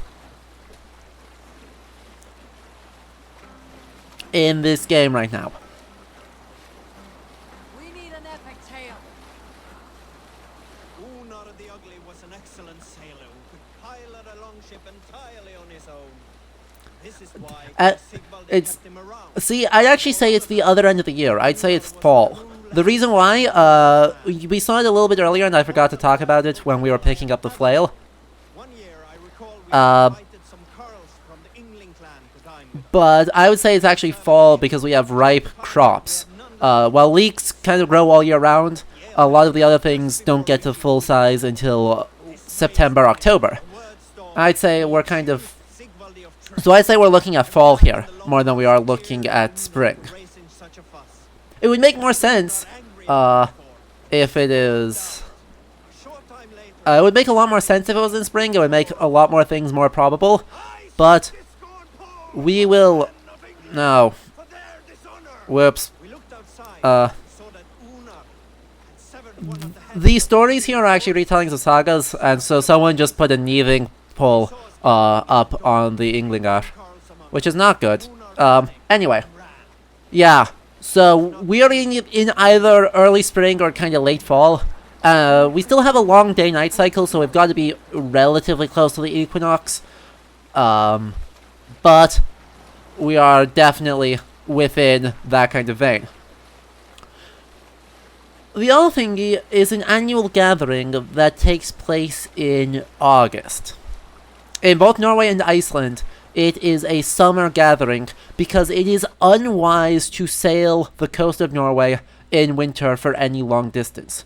You could, for primarily the sake of fishing. Fishing did happen in the winter all the time. But generally speaking, you really do need to be sailing in the summer if you're going any great distance, because otherwise winter storms will wreck the boat. I mean, they do showcase that with all the wrecked ships around the coast here, even though it's all pretty small. Yeah. But here we are with an all thing called in Maytember.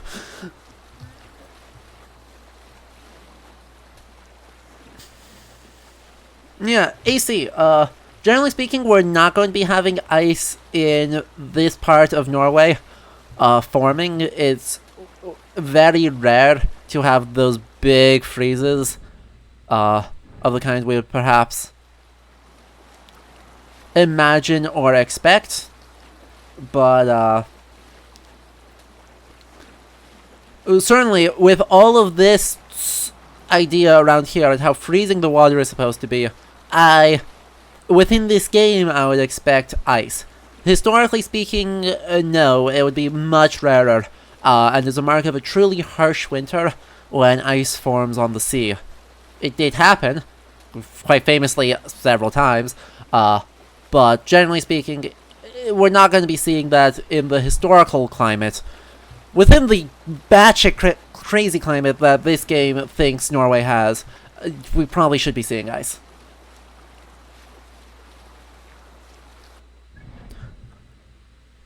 Okay, so we're going to head up here to our old home, and then we are going to head here to see this mystery. I'm going to do this world event for exactly one reason.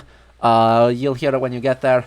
And then we'll finish up, and then before we go to England, or as we go to England, we'll take an ad break. Okay, so let's tell more stories, please. I wanted to hear more stories. Tell me a tale. Some time ago, I met a wandering skald in search of a jarl or king to serve. He had not composed a verse in years, and was fearful of losing his skill. I said I knew many such great men, a few jarls, a handful of kings by name, but to my knowledge, all of them had many skalds of their own. This poor skald was disappointed and thanked me for my time, asking my name as he departed. Dag Nithison, I told him, The Skald's eyes went wide. Dag Nithison, he exclaimed. What a weird pronunciation there. I nodded and said, the very man I am. The poor Skald sung to the skies with joy. Okay, Dar. You are a legend among legends, he said. Let me compose a verse for you, if I may. Imagine my surprise at hearing such praise. But I agreed. So he began for 2 days composing a most lovely verse on my behalf. Yes, a most lovely verse. Unforgettable, yes. And I will recite it for you one day. When we have Sure you will, Dar. Sure you will. Idiot. Daur has far more, Share a tale. In the early days of the feud between Kjotve the Cruel and the Raven clan, there was a mad berserker called Kiar Robo. Kiar had pledged his battle fury to no king or young, and would give his oath. I want to hear this story too. So yeah, as you can see, these stories are a mix of sagas and fictional stories just kind of made up for the game. Word came to Kiar that Alrek had abused his sister. Uh-huh. When he asked Thora about this, she told him, it is true. So Kiar invited Alrek on a hunting expedition. You. When they were away, Okay, Kiar. slew Good Alrek choice. and broke one of his arms. When he returned to camp, Kjotve So yeah, this one's probably, I think, is fictional. Kiar shook his hand It's not and striking held any out bells his of, hand, in which was an oath. Your brother bid me give you this ring, Kjotve. Confused, Kjotve took the ring, and with it came the entire bloody arm. Your brother pledged his oath to Hell herself. Kiar laughed. Then he turned and departed. He was never seen in those parts again. What's the matter here? Hold here. Hold on, good scout. okay. So that one I think is fictional, though the same kind of, the trope I guess of like using arm rings to indicate oaths is very, very standard, and sometimes compensation or revenge is associated with that. So that's a saga plausible tale, but it's not ringing any bells of a derivation of an actual saga. Indeed. By the way, waste of parchment here, and of a knife. Why is it just stabbed in? Rusted, totally solid. Just stabbed into the center here. Oh, see you, Math.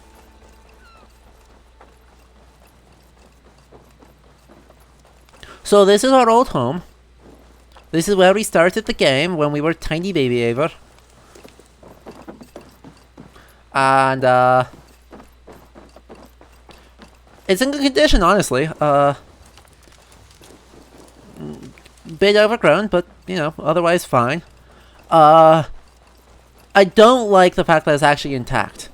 Even though it's sealed up, I do not like that it's intact because in the Vendel period and the Viking Age, one thing that was very common, as when one clan was defeated and a kind of new ruling family took their place, one mark of kind of symbolically doing that is to tear down the longhouse that was built by the previous family, and then build a slightly taller one right next to it, a little bit down the road. Build it slightly bigger. By the way, I have actual dimensions for us this time, for a huge,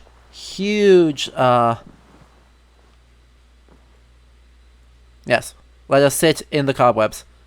It's fine. Cozy.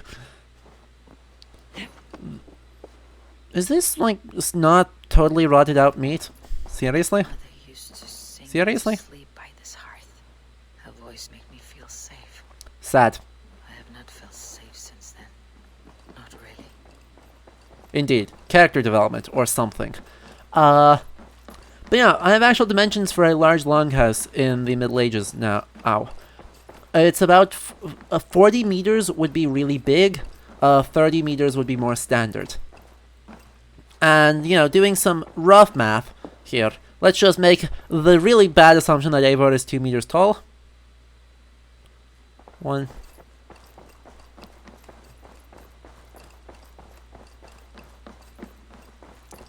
I think we're looking at This room, about 1.5 times too big. it felt much larger when I was young.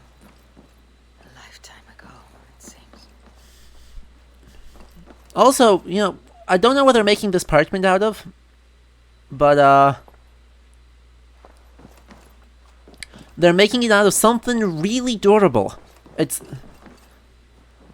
This is not like, this has been abandoned and exposed to the elements for how many years? 18? And it's not even a little bit decayed. I mean, yes, animal skin, but vellum absolute. If you just expose vellum to the elements for 18 years, it's going to be dark brown and kind of crappy looking.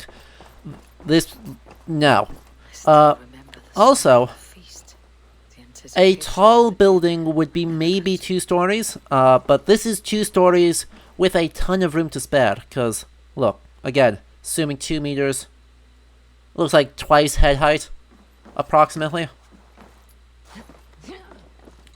Maybe a little bit more, 2.5 times to get to the second story.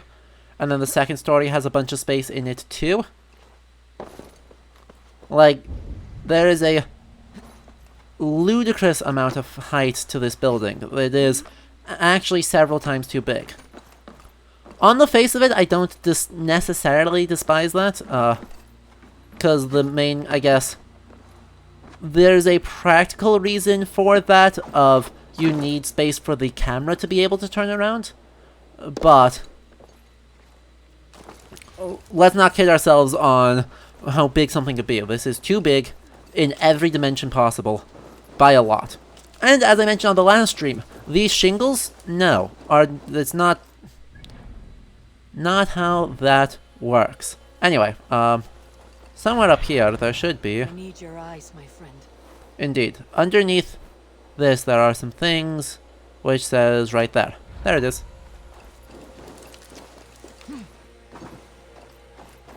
Apparently, yes. They'll quietly wrap the parchment up in cobweb, and the cobwebs will protect it. When Father first showed me this passage, I was so excited. I won every game of hide and fetch after that. I have to wonder here. This was a kind of an obvious thing, and even Eivor doesn't know how the heck they didn't find this stuff. Silver, gems, precious things. How did Kjotve's dogs miss this? It is a mystery. We do not know how Kjotve's dogs missed it, but they did, so let's roll with it. Okay. Now, without further ado, to Oryxstadr.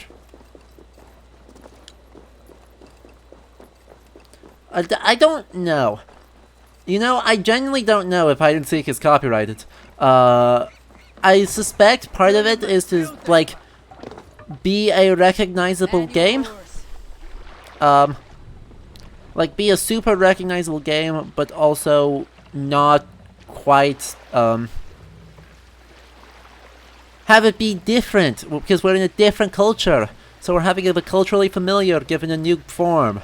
And that's totally how that works and is reasonable. More sail!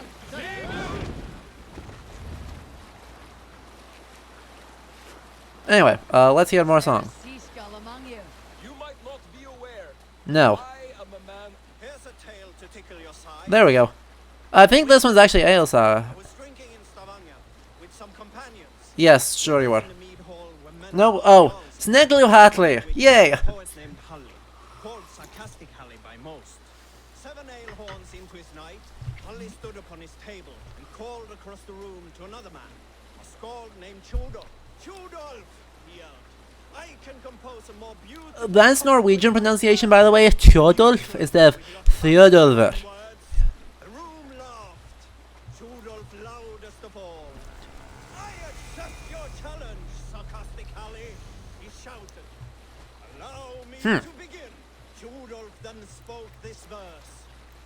Sad Halli drowns in horns of hubris, squeaking like a stoat, yet proudly the pup calls it poetry.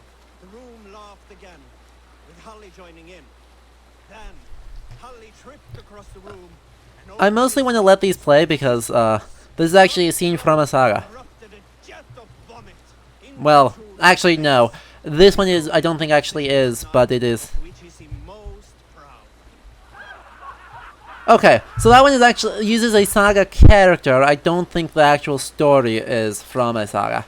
I don't remember it. I've read Snegluhatlathautur, and I don't remember it, so Never seen so many ships docked at once. I'm going to assume that it is not actually a saga, but is, you know, the kind of story that you would absolutely see within a saga. Snegluhatli lived somewhat later than is implied by, you know, this everything. I don't care about that, but I want the adrenaline and then heavy dual wield. And then we'll work our way down here for the advanced... Where is it? Somewhere in here there's advanced assassination. That's backstab. That's more adrenaline. That's bear traps. Don't care about bear traps. Don't care about that. Where is it? There it is. Advanced assassination. That one's handy. Of course! I need the heavy dual wield because that way you can force me to use a spear and another spear, or two great swords, or dumb hammers, multiple dumb hammers.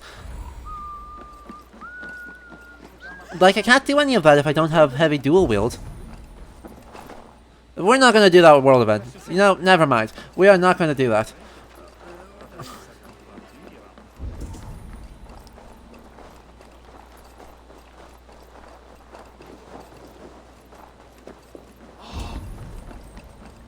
Oh, that's just a tattoo. Ah, crap. I should do the tattoo pattern, shouldn't I? Okay. Shouldn't be seen. Better be hooded. Indeed. We shall put up our hood, and that makes it all fine. Because this is not suspicious at... Oh, this is an oak tree. This one is actually an oak tree. You can actually see the leaves. We put up our hood, and that makes us, totally...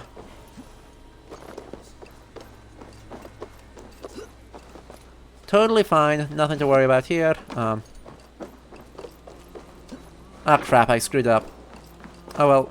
Can I get out the window here? No. I scuffed it. We're gonna have to reset back up here. Because, yeah. Botched that one. Luckily, we can climb literally any surface in this game because they looked at Breath of the Wild and was like, you know, that's probably a better system than whatever our parkour actually looks like.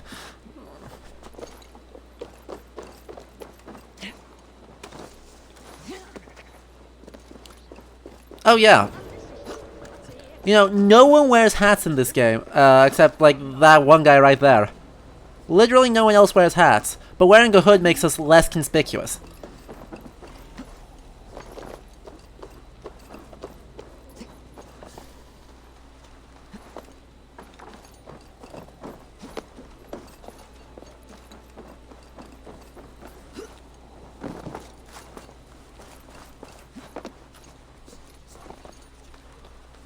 Come on, collect. Got it. I didn't even have to finish this time. Anyway, where are you, Sigurd? Oh yeah, you're right here. My eyes. There's a drinking contest right here, and there's another artifact right there. But we are strong, Ergi. Yes, strong with stink. Uh-huh. Step closer, seal face. By the way, they would not throw around the word Ergi. Strong. That's your only strength. I will feed your teeth. Wrap Yeah. your tongue back out. That is a reasonable solution. A reasonable response to being called Ergi. That's not an insult that they throw around quite that casually. Anyway, drinking contests first. Got a wager in you. Put your silver on the barrel. Okay, let's earn ourselves some money. Ah, we drink. Yes, yes, let us drink. Oh, well, our helmet just popped out of existence. And we are just gonna drain a horn here quick, don't worry about it. Drinking contests are a totally legitimate thing here. And there being wagers of some kind put on them is also totally legitimate.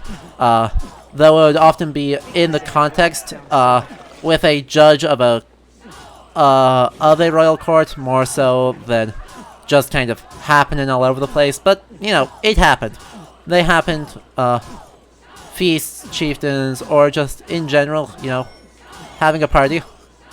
Don't hurl into the barrel, okay? Yeah, the horn, I would not say the horn is super, like, is the optimal thing here, but within the context of drinking for a kind of feast context, makes perfect sense. The horn is attested in all sorts of mythological and saga contexts for drinking contests as a ceremonial form of drinking.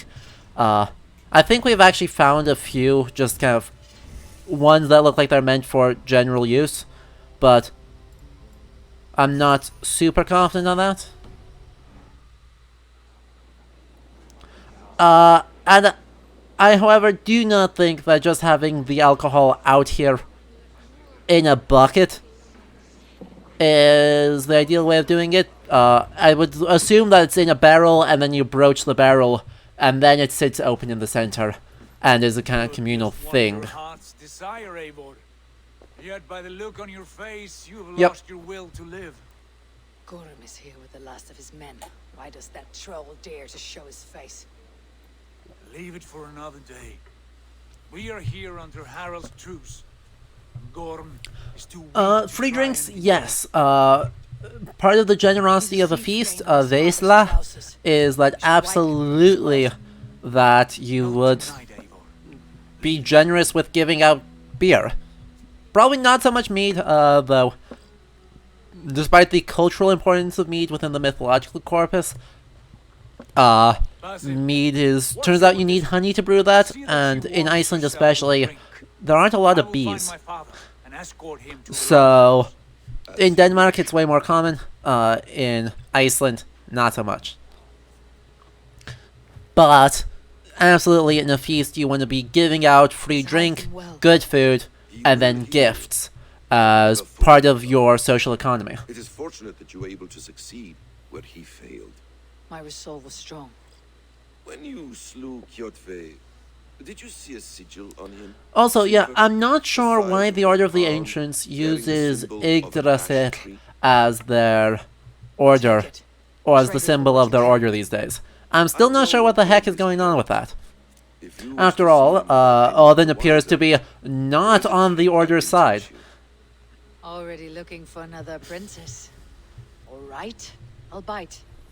AC, they don't actually distinguish between beer and ale, or beer. They're used interchangeably in the language. So, A gift of knowledge from a man I hardly know. Is this your way of asking me to join your brotherhood? Not at all. So long as men and women fight to secure honor and freedom, religion hardly matters to me. sure. There's no shame in using deception when honor is at stake. And Gorm is a stain on that honor. Then let's see what can be done to cleanse that stain. Give it a try. Basim, Sigurd asked you to not do this. A few things you should know before you step into his camp. Walking unseen through hostile territory is an exercise in subtlety.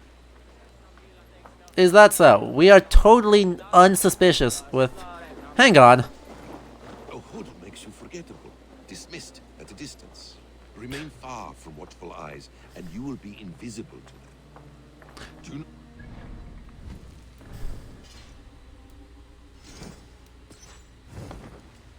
You are not allowed to change my armor game. these and others I want the most garish cloak ever imaginable. Yeah, AC, you're probably right, and I don't like it. you will need to put up your hood for the trick to work. Oh, come on. We do it automatically. Hey, nice hat.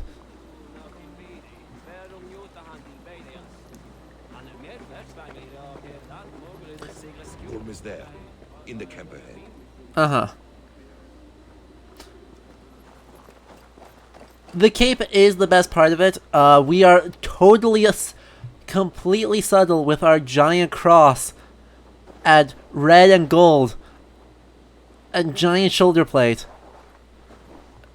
Totally inconspicuous here, don't worry about it.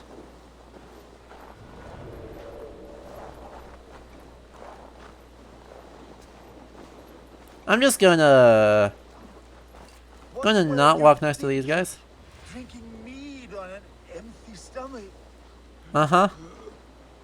You have to eat something before drinking that much. How does that go? Feed before meat. I have some roasted lamb on the spit. Are you coming? Uh-huh. Okay. Easy as hell. Yep. You Arker shit! Take up your weapon and follow me beyond these walls. Let Odin's favor land where it may. You dare not break the king's peace here. So fuck you and your god talk. Yup, okay. So,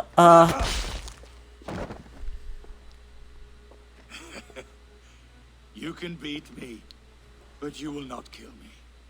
Not under Harald's truce. that was a good punch, though. Like, fair play. Like, we must have broken his nose off of that. You are all subject to King Harald's truce. Okay, His yes. peace and you will be cast out of Alrikstad. He's using Norwegian pronunciation, but yes. You were shat into this world without honor, Gorm, and you will leave as a turd, dumped into hell's deepest ditch. Keep crowing, Eivor. You only make yourself an easier target. The Alving will have started. Uh-huh. Find Sigurd. Okay. So, that was fun. Totally a worthwhile use of time. Let's just take a look here, see if there's anything, if either of these are worth picking up. If I remember right, that one of these is a tattoo. Maybe, oh, it's a book of knowledge. Okay, yes, that is worth picking up. Key, thank you.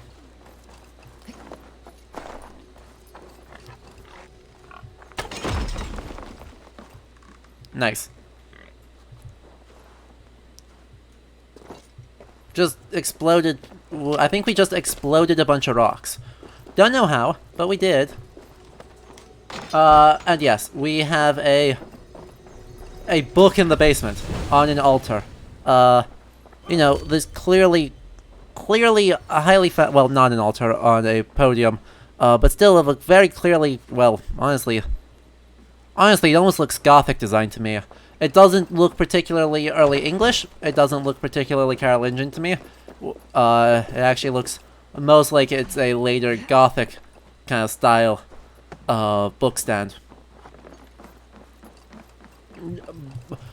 They designed the asset, I think, with churches in mind, and then copy-pasted it places without giving any thought to it. Which, if that just isn't the most normal thing that they do.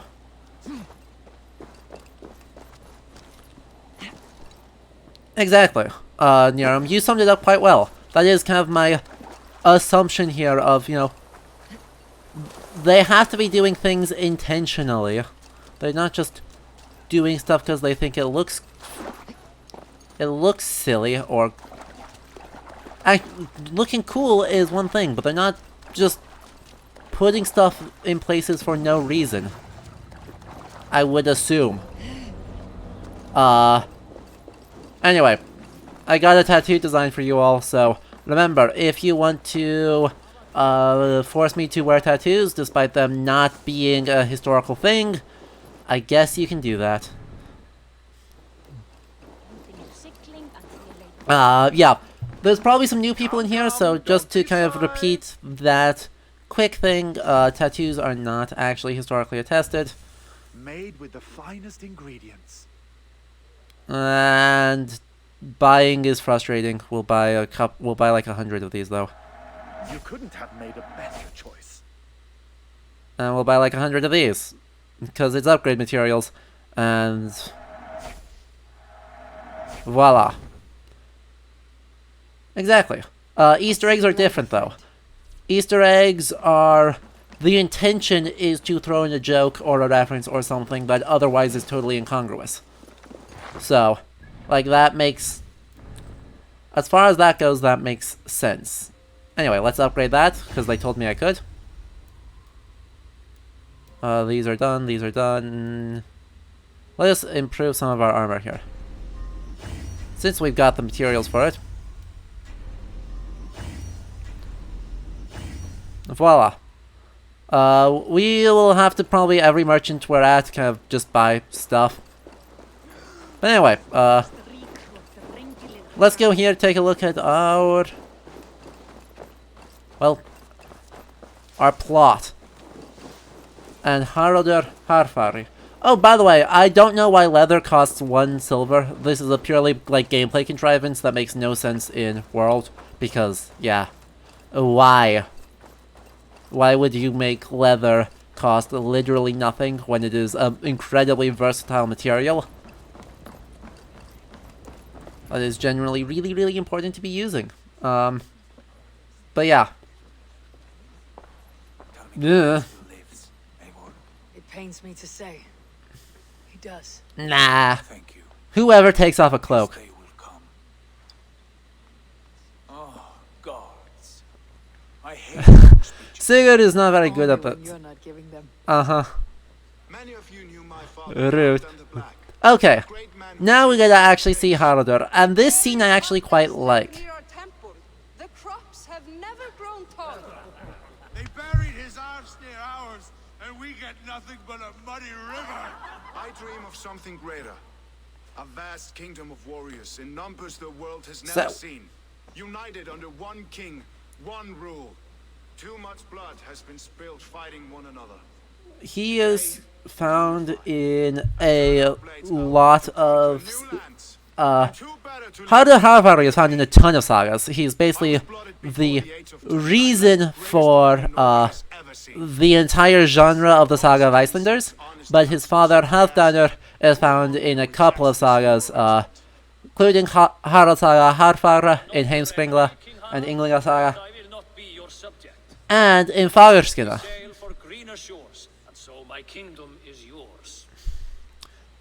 This is also a very common saga thing, where the leaders of various nobles, various districts, We do not limp together, we fly.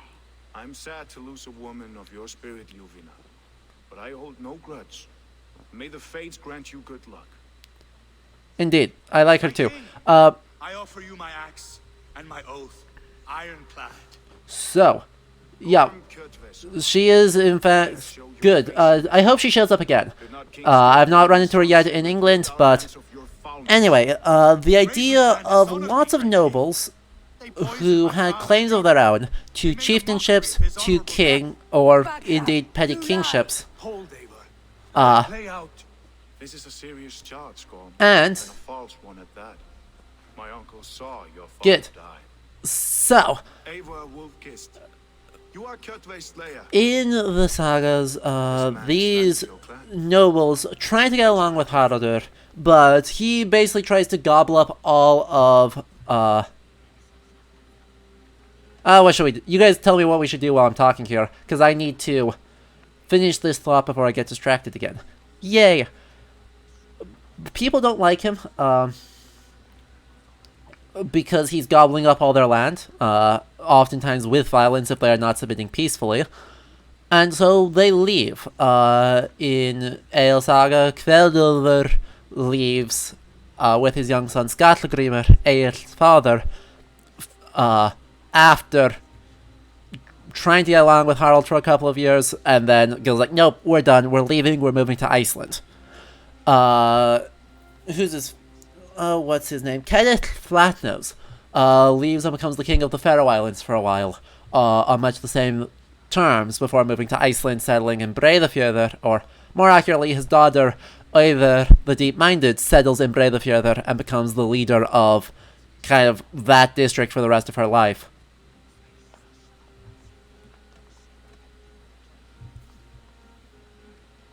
You are king of these lands, Harald. The decision must be yours. So, Honorable answer. Gorm, I name you Worm and call you exile.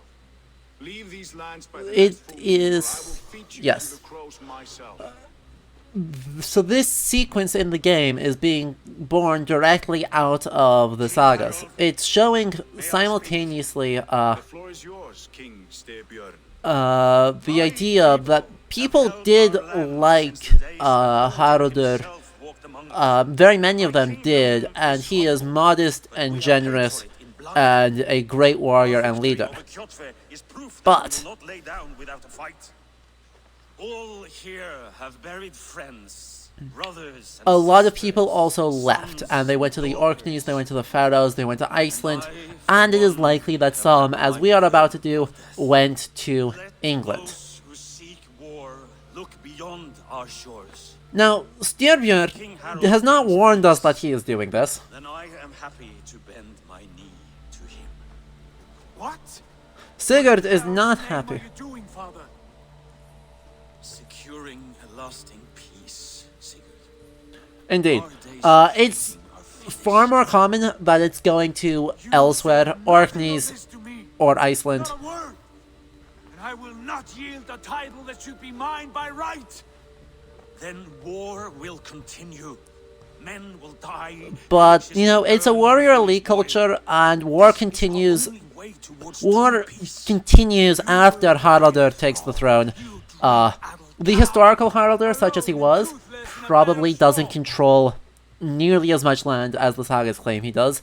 They claim he rules basically all of modern Norway. But, instead, we're just going to go to jolly old England and spend the rest of our Vikings game in jolly old England. It's great.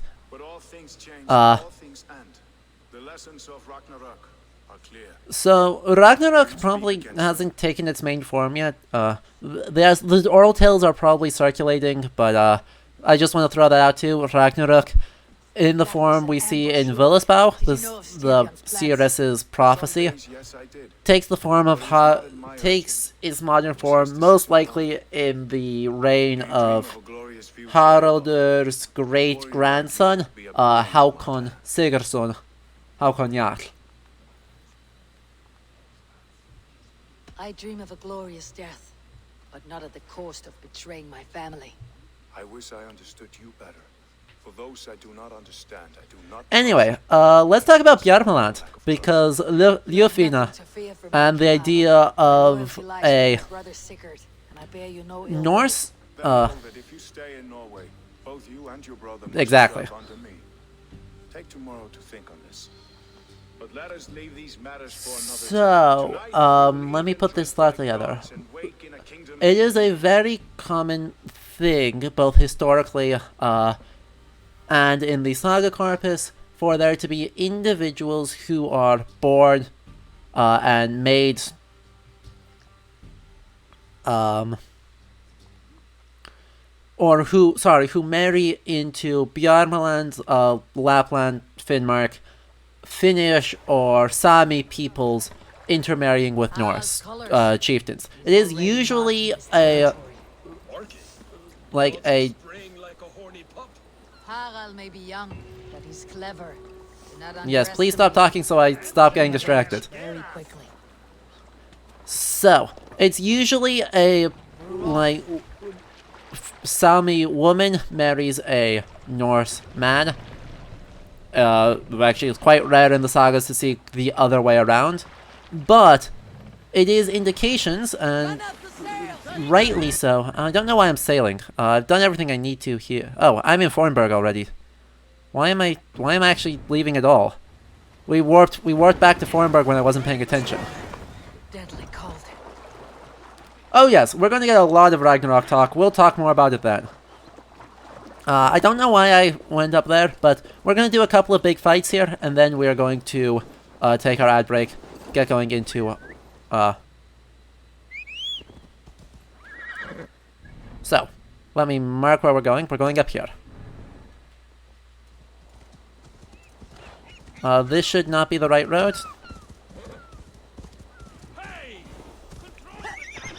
Actually, it is. This is the only way out of town. So we'll follow the road here. And then we can go... Nope. Yeah, it may be automatically steering us there. Perfect. That would make our job a lot easier. Okay. Our horses are very slow in towns though, so it may take us a little while.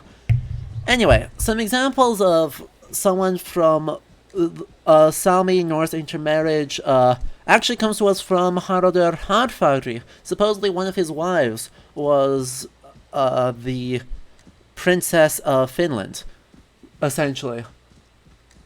And we see certainly a lot of love there and indications of belief in the Viking Age, even in Norway, that the Baltic is an area, worth trading with, worth raiding with, and that there's a lot of valuable valuable people and culture groups and lots of stuff going on there.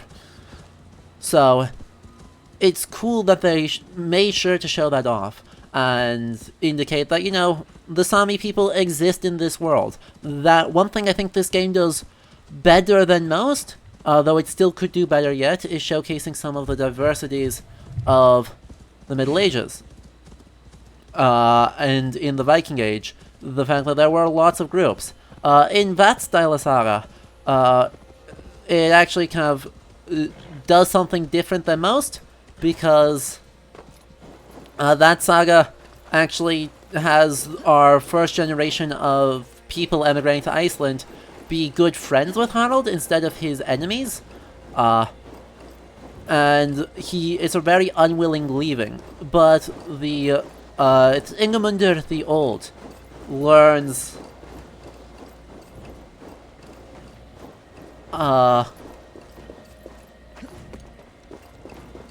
AC, I assume you're not including Reda in that. I assume you're just saying, like, he's a kind of Easter egg character. Because he doesn't take 90 hours to show up.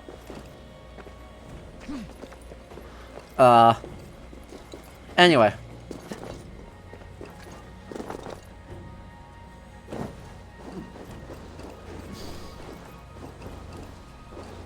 We have a, like, legendary beast hunt here. So this is supposed to be an elk, by the way.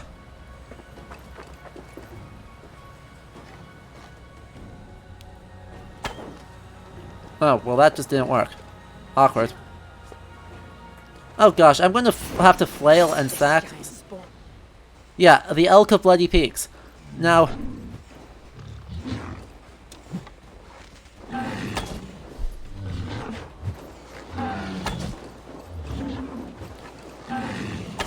I am struck by an issue here. Oh god, that attack is so slow. Holy god. I am in so much trouble if I'm trying to fight this.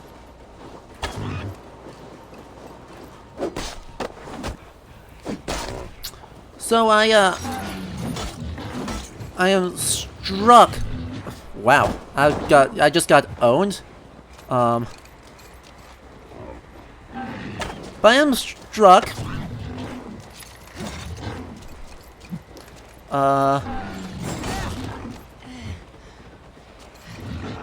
By the fact that this is an American elk and not a Scandinavian elk.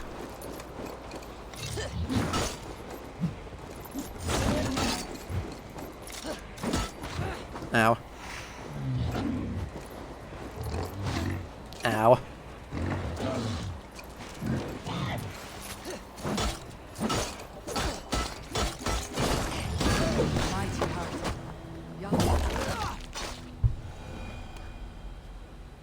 In the Scandinavian languages, elk refers to what in English is known as a moose. And yeah, so this is a American elk reindeer hybrid thing. In either case, what it is clearly not is a moose. There is no percent moose in this thing. And that makes me sad, because they were like, we need to put a wild animal here. We see that they use elk a lot. And they put in a frickin' American elk.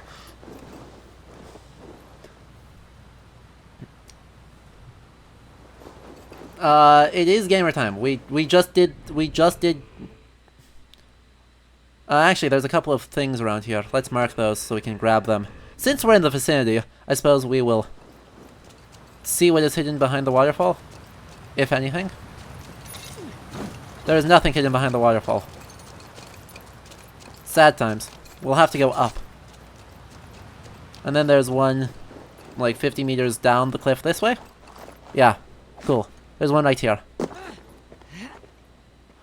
Ow. Yeah, yay, another bunch of time down. Hey, look at that. Ow. Ankles! My ankles hurt so much. I saw the great elk, I met my match, I await my death. Well done, dude. We just wrecked that deer. But yeah, it makes me so sad because they are clearly have no idea of the actual kind of biological diversity that exists in Norway in this time period. They have some, like they have the foxes running around, and they've got deer, and like they have wolves, but then they also have polar bears and American elk in Bergen. American elk in Bergen.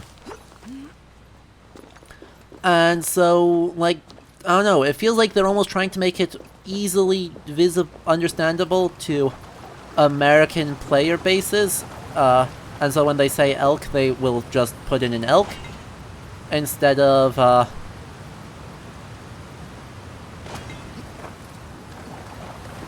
you know, actually putting in the correct species.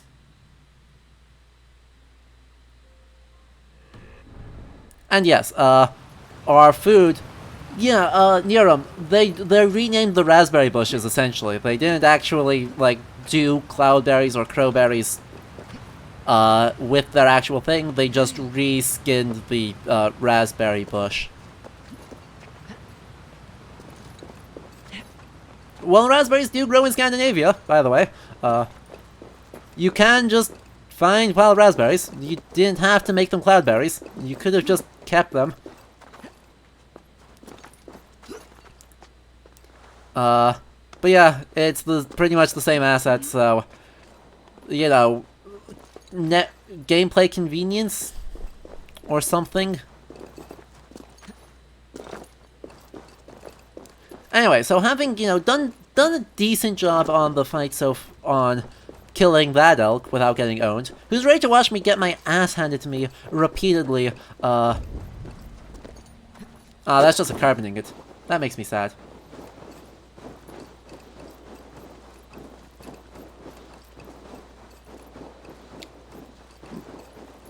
Because, yeah, if you want, I can go try and take on that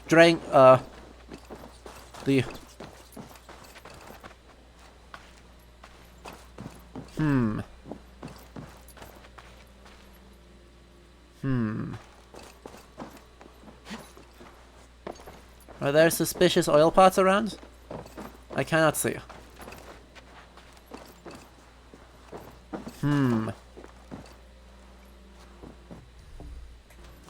What do you think the odds are if I throw this over the roof? Well, I don't think that worked. Good thing we've got more of them.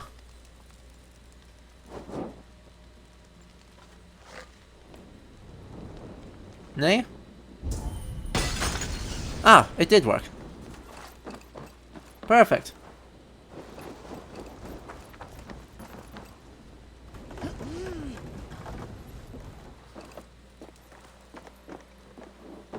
Easy.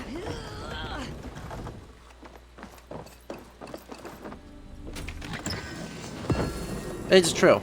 I have magic torch generation powers. And also, yeah, we caused an explosion. I just want to point out that we caused an explosion, and just kind of let it be, because I have no idea why we caused it. So, that's a good comment. Gazishan asked, they called it Vinland because of all the berries. There are two explanations as to why they called it Vinland. The reason stated in the sagas, in the medieval primary evidence, is that it is because wild grapevines grow there, and they are able to actually, you know, find grapes and therefore make wine. Vin refers to both grapes and wine. The other option is that it actually is supposed, instead of being vin, it's supposed to be vin, which would be meadow. So it would be an etymology that actually means meadowland, that the assumption is essentially that it got corrupted by the 13th century. The oral tradition has forgotten that it was supposed to be vin as in meadow, and turns it into vin as in grapes. Oh yeah, there was a redeem my gear. I missed to redeem my gear. Who submitted that, and what are we changing it to? Yes. Wow, Niram's being kind to me. Niram, you want to change the flail. What are we changing the flail to?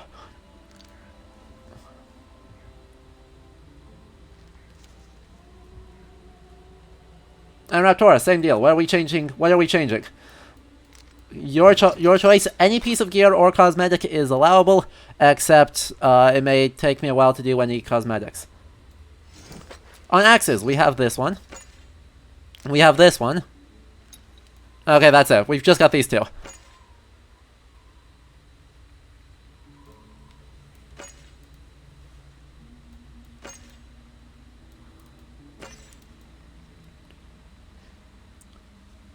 And Raptorus, same deal. Okay, spear is two-handed. Raptorus, now what do you want?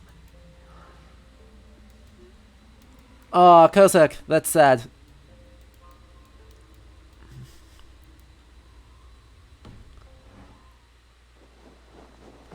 Let me know. When I see it, I will switch over. In the meantime, we're going to get completely owned by the Drengur for a couple of times here until I get angry and give up. Or until he glitches out and I win. The only two acceptable options here. The Drengur's cave. If I go any further, I should be ready to engage in combat to the death.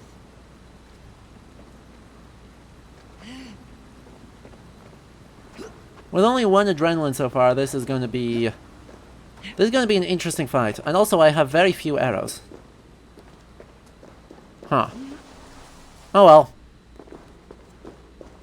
We will do our best. And just acknowledge that our best is not very good.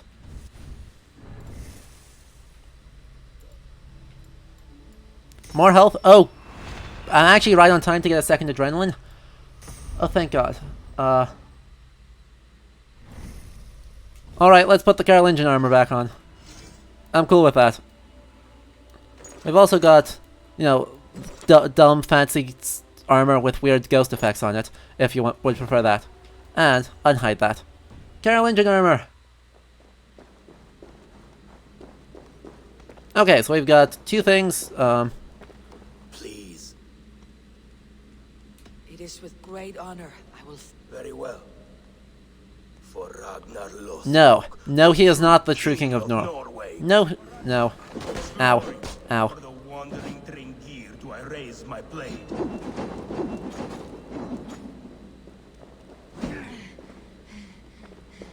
I have almost no thing here. There we go. Your time's up. Ow. Heal. And then stab him a couple times. Stab him again. Ow. Going to feed the worms. And then... Damn it, not what I wanted to do. We can do the same thing, but we're... Wow, this spear actually makes this fight way easier. We're not supposed to have a spear yet. At this point in the game. So, ow. Jeez. Chill out, dude. Oh, I should have used the other one. Should have used my punch. There's food up here, isn't there? There's food somewhere around here. Please give food. Please give food. Thank you. Food, food, food. There.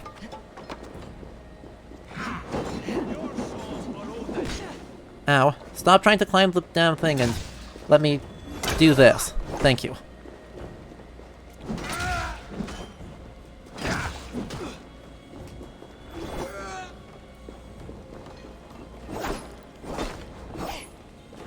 Stop freaking throwing these.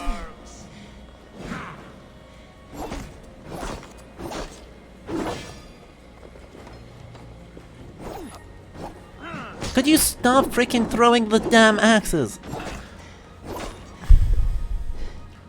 Jerk. I'll cut your corpse. Come on, get the stun, get the stun. Yeah! Got the stun. Ragnar would have liked you. Oh gosh. That was close. But we got him on the first try. Putting end to honorable warring. Now I go to see my brother. He who laughed at death. Scourge of all England. Ragnar Lothbrok. Farewell, Bringer. Listen for hoofbeats and follow the Valkyries home. And then... Come on, confirm. No. No. Confirm... Kill. Thank you. Did you not confirm the kill? Confirm... Kill. There we go. Jeez. Yeah, the skill to deflect missiles back absolutely would make this game, this one, a lot easier. Lots of things would make this a lot easier, though.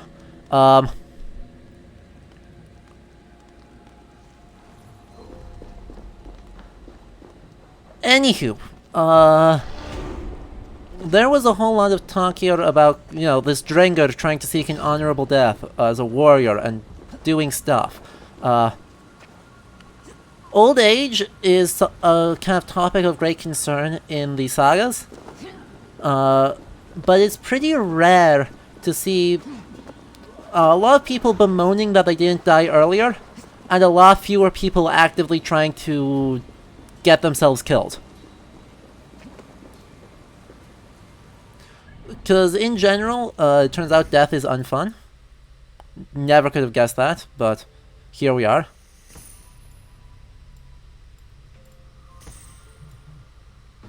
And did I get a new spear? Did I get a thing? Did I? Oh, I did get a thing. I did get a thing. Falfnir's Fang. We'll use that one for a while. Don't want to use our overly busted spear. Well, we can use only a moderately busted spear. Anyway, I want to go to Fornburg, and I want to warp. Ta-da! So, yeah, so Peter, to answer your question, there's really not a lot of historical evidence for it. Just a lot of people bemoaning that they became old and now cannot fight and win glory and potentially die honorably. But there's big incongruity between wanting to die honorably and then actively going out and shooting for it. And in fact, instead, what happens more often is that these old bitter men, You there! What are you doing? If you wish to have words, come closer. I didn't do anything. I own this house. Are you one of Harald's men? I am. The king wishes to make a survey of the land he now rules. Nothing more. Let me ask, are you one of the... Oh, interesting. The heraldry here is red and white and Mjolnir. No. My family has lived under his banner since the days of his father, Halfdan the Black. Well, welcome to Fornburg, warrior. Well then.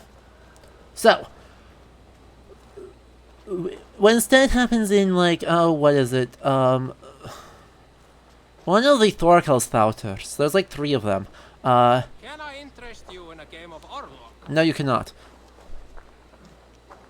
But the idea of an old man being very bitter and kind of just unpleasant to be around, is pretty... Okay, Sigurd seems to be quite mad, outside. Oh well. Oh, Sven is unhappy. Okay, everyone seems unhappy. It is very contemporary, and yeah. Well, Mjolnir pendants exist in the 10th century. They're rarer in the 9th century, and also that looked like it was just a modern depiction of Mjolnir. More so than one of the actual archaeological pendants. Fun times.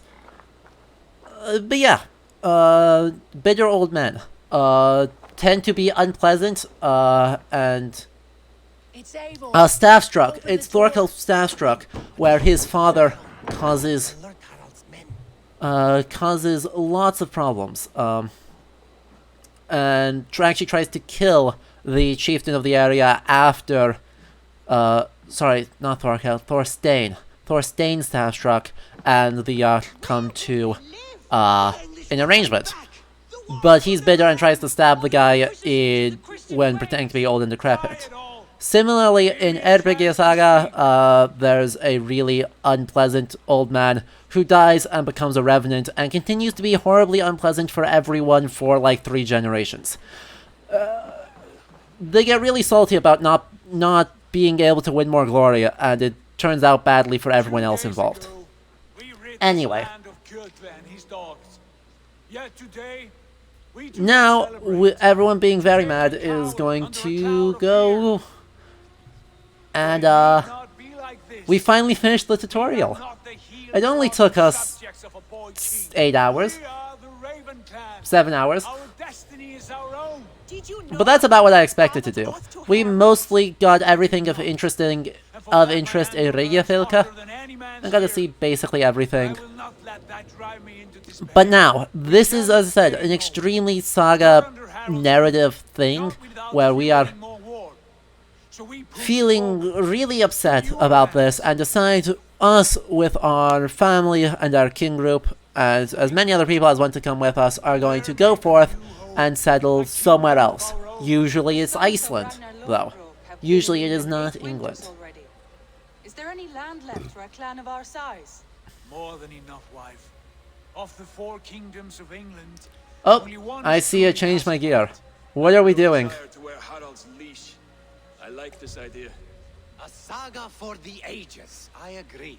It will take time and resources to build ourselves a new home, but the riches taken from Kjotve's raid would suffice. No. That belongs to my father, as a fair compensation. In England, we must start anew. You would start us with nothing? In a land we do not know? Among people who hate us? Kjotve's riches would go some way to easing our passage, Sigurd. It is in fact within legal, according to Gulating's log. Must not be an assault on my father. It is a time of renewal for us. We're gonna take the resources. We need all the help we can get. I say we take Kjotve's spoils for our own. I abhor such theft. But if this is what it takes to sway you to my cause, I accept. Styrbjörn will prosper by the generosity of his new king. Kjotve's goods belong to us. To England. Yeah, we are legally allowed to do this. It is not theft. It is just Gulating's law. The last thing we need is the attention of Harald's troops. So, the having killed someone who is outcast or bested someone, you are allowed. The seizure of property is kind of the next step in that. I'm sure this will come back to bite us later, but that's okay. It gives us more things for right now to help build up the settlement. Will you not join us? For my mother's sake, I cannot. But our threads will cross again before the final day. Until then, farewell. So, Valka is gonna stick around in Norway for a little bit longer. But yeah. Apparently that actually matters to change the ending. Interesting. Not that this actually matters too much. And yes, we talked about Valka a lot last stream, but the very short recap for anyone new or who missed it or had to go early. Valka is Sexy Shaman, the aesthetic. Which has very little relationship to historical reality or anything else going on there at all. We have a description of a Spåkona or a CRS. I find it flattering. You think one will marry you and carry you off to the capital? Would he? he would take his pleasure and move on, you Moon Knight magpie, leaving you with a little soldier. Hey, look, to the raise by yourself. the claim is that soldiers do sexual assault. Hey, look, that hasn't changed from the first game, where there were constantly soldiers harassing random women on the streets of every city. You're right. Is that actually... Does it just give us supplies? I hope to keep... Nah, Shri, stick around. You can catch the VOD later. It is here on Twitch, and it is on YouTube as well. Stick around, enjoy the time now. It's more fun that way. You made quick work of packing. Well done. Boo! I hope they gave us raw materials, because, yeah, raw materials are super hard to come by, and kinda suck. Having doubts? But anyway. Die is cast. Hey, don't go quoting Caesar at me, Eivor. Don't quote Caesar. I am ready. Let us take to the water and leave unbothered while we have the chance. That chance is past. Look. Well, Fate flies on swifter wings than we. King Harald's banner. indeed. That's unfortunate. Oh well. Luckily he does not actually stop us from leaving. It just gives us more supplies. What is this assembly? What are you planning? An exit, father. As graceful as I can. For if I cannot be king in the land of my birth, I will start a new saga. In England. Nonsense. Your place is here, son. Yeah, so by the way, Styrbjörn is saying a lot of, this will stop war, this will stop everything. It just basically changed the target of war. Civil war continues to break out in Norway throughout the 9th and 10th centuries. Because Haraldur, despite his attempt to unify Norway, after his death it breaks apart almost immediately. So we have... While the Englingar continue... You leave nothing behind but your honor. You left me no choice. I entered the Alving a prince. I left the son of a Jarl. There are always choices, Sigurd. I will not stand between you and yours, but I do not accept it. Anyway. 17... It's not robbing. It's not robbing. It is legally allowed. Stop it, Styrbjörn. Stop making us feel bad. Anyway, throughout the 10th century, the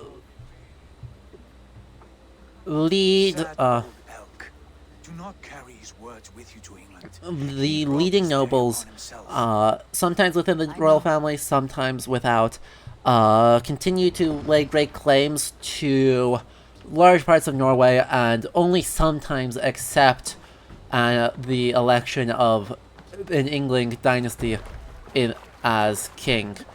So we'll see kind of over and over throughout the king sagas that really up until the 13th century we cannot truly describe Norway as a unified state. It takes until about 1250 or 1240 actually, when Haakon Inganli, Haakon IV, kills his uncle Jarl Skuli, who was leading the civil war. That we truly can say that Norway becomes a unified state that is by and large at peace, and then wars with other people. Ends up warring primarily with Denmark for a couple hundred years, but then also Sweden until 1397 when the Kalmar Union forms.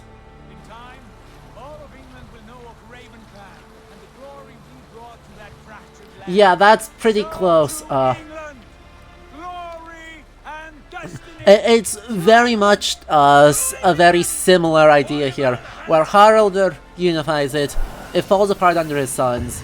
Haakon the Good makes a little bit of progress, but he's Christian, they don't super like him, then he dies, and then it goes back to being pagan again under Haakon Sigurdsson, who does okay for a while, and then Olafur Tryggvason shows up, deposes Haakon Jarl, unifies the place, he dies, that goes badly, Knutr takes over after a bit, and then gives it to Harald or Olafur Helgi, who gets killed in a civil war it unifies for a little bit with co-rulers with the descendants of Oliver, and then we have more civil war.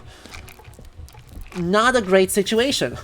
Oh yeah, by the way, the meta plot still exists. So before we do the meta plot, and we will actually run around here for a while, we're going to wait for when we have control of Layla, and then we are going to take a 60-second ad break, and then we'll talk about the meta plot and read some emails, which I'm assure you is the riveting gameplay that you all wanted.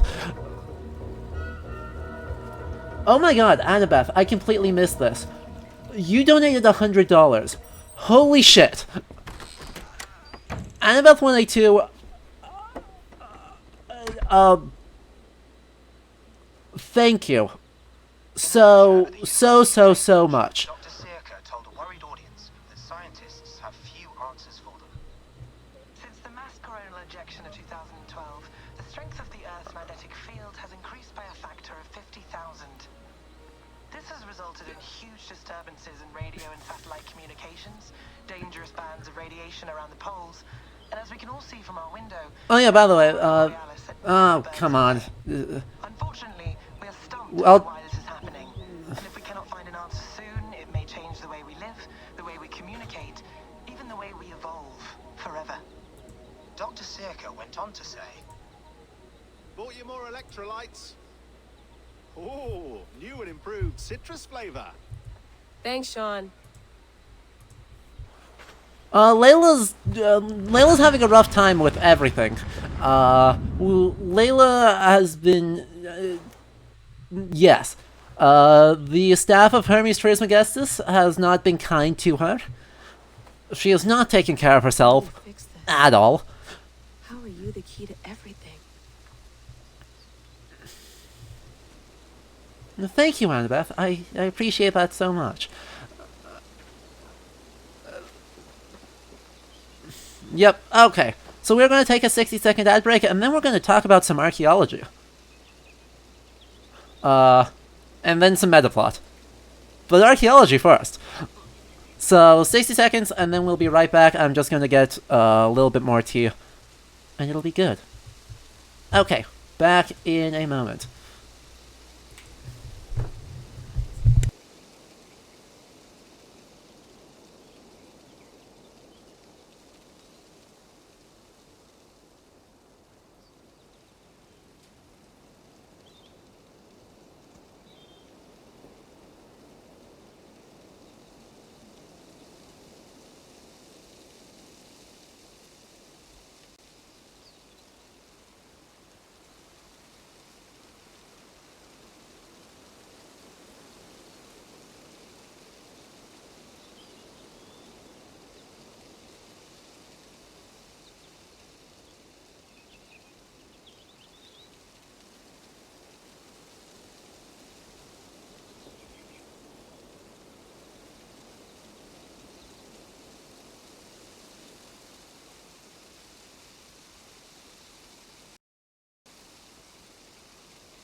I muted myself, and then I forgot to unmute myself. I'm very good at this. But yes, if you are subscribed, you do not get ads on this channel. It is part of our lovely, lovely ad-free viewing experience. But yes, we are in New England right now, actually. And it is totally... It happens every once in a great while that there is an aurora there. One happened this week, yeah, as you mentioned. Anyway, Yeah, sadly it was cloudy here, so I wasn't able to see it, but I wanted to, because it's not that often. I was able to see it all the time when I lived in Iceland, obviously. Could see them quite regularly over the winter, but yeah. It's cool, but ultimately, the meta plot reason for this is that, you remember that solar flare that Desmond spent 5 games trying to deal with? And, like, sacrifice his life to delay? It's back. Just right, it came back. I'm glad they made the meta plot have meaningful development and do literally anything important, and didn't just say, never mind, we don't like Desmond, therefore everything he does is meaningless. So instead of talking about the meta plot, let's talk about archaeology. I am a little bit suspicious of these grave goods. They are not impossible for a Norse grave, but it is a very, very shallow grave. Like, this looks like it was done in a hurry. And these grave goods don't look quite right to me. Certainly is not a high status burial. A warrior burial, yes, with sword and shield and helmet, but not a super high status one. High status burials in the Viking Age would be these massive affairs. The richest one, obviously, that we've ever found is the Oseberg ship burial from about 800, which is actually a female burial, but has a whole-ass longship with 2 female skeletons inside. But perhaps a better comparison would be to something like the BJ581 burial in Birka. I'm trying to find right now the list of grave goods in it, but I know some of the things seen. Let's see, does it actually indicate... Hey, Wikipedia actually has a list of most of the things. Okay, so the BJ581 burial is one of the few confirmed female burials with what is traditionally cited as male warrior gear. It was found in the around 1900s. In the 1870s actually, on the island of Birka in Sweden, and has been always interpreted as a warrior burial. In 2017, researchers doing an osteological survey of the entire graveyard at Birka realized that the inhabitant of that grave was female, and has since caused a massive stir in the community. So, that makes a decent comparison. A high-status warrior burial with a female inhabitant matches pretty closely to what Eivor has. Now, obviously this grave is not in as good of a condition. That grave was sealed with stone, and actually created a chamber instead of just kind of being plopped down. But it still strikes me as a roughly comparable point of comparison to say what grave goods are plausible, what grave goods are not. So, the body was actually set up sitting within the grave, not laying down, wearing garments of silk with silver thread embroidery. The goods include a sword, which we have here, an axe, which we don't, a spear, arrows and a bow with actual warheads on them, a seax battle knife, 2 shields, and 2 horses. Additionally, it is wearing a hat known from northern Poland, actually, as a kind of Slavic archery captain cap from the 10th century, wearing a very similar thing. So, Norse Wikipedia is actually quite good. It also has a board game and gaming pieces, which looks like is kind of symbolically represented here by the 3 tiny horses there. So overall, BJ581 is a much, much fancier grave than Eivor's grave here. Oh look, actually we do have a few more things. Another helmet, an axe, a brooch, a comb, some arrows with, again, looks like some kind of warhead on them. So, and their helmet in really, really, really dang good condition. So ultimately, the main thing that's missing from here, that I would say, is animal sacrifices. Dogs and horses are the most common animals sacrificed in funerary contexts, though occasionally you see other things, like there's one grave from Finland, one Norse grave with an elk, meaning moose antler, next to it, next to the guy's head, for unknown reasons. So, mint tea is not actually tea, Bex. Overall, it is extremely, yeah. I don't care what you call it, Sean. Did you buy any? Of course I did, love. I don't think they based it on the BJ581 grave. I am simply using that as a point of comparison as a high-status female warrior burial. Put a little asterisk next to female, because I'm assuming female Eivor is canon, based on the fact that when we let the animist choose, most of the time we play as female Eivor. And the BJ581 grave is a biologically female skeleton. One of Abstergo's. Is that socially female? Different question. We don't know.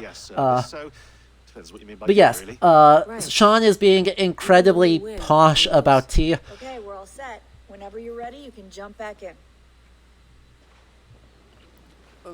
Which is, fair. Anyway, our meta plot. Sean and Rebecca are alive. They still exist. Huzzah.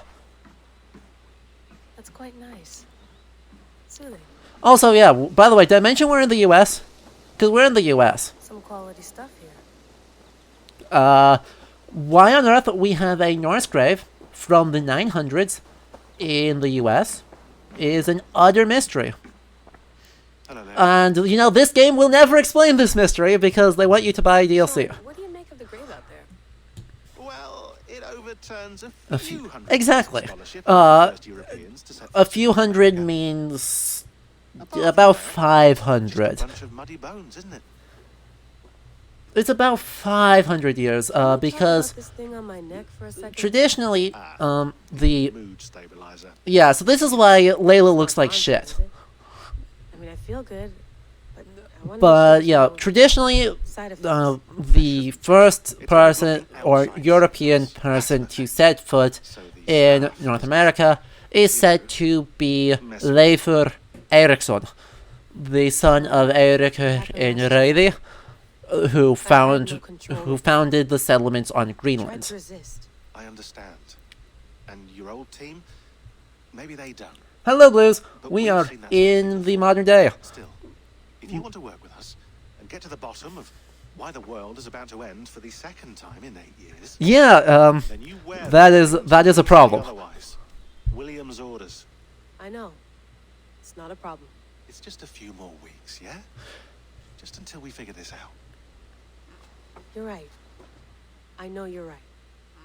So yeah, Leifur supposedly landed in Iceland in about the year 1000. Go for it.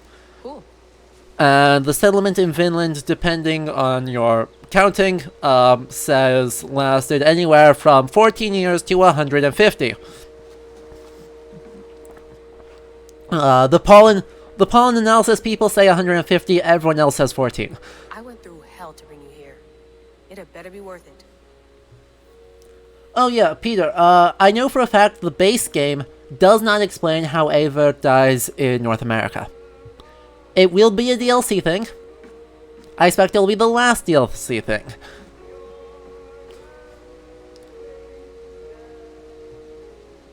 You gonna put this in the fridge, Sean?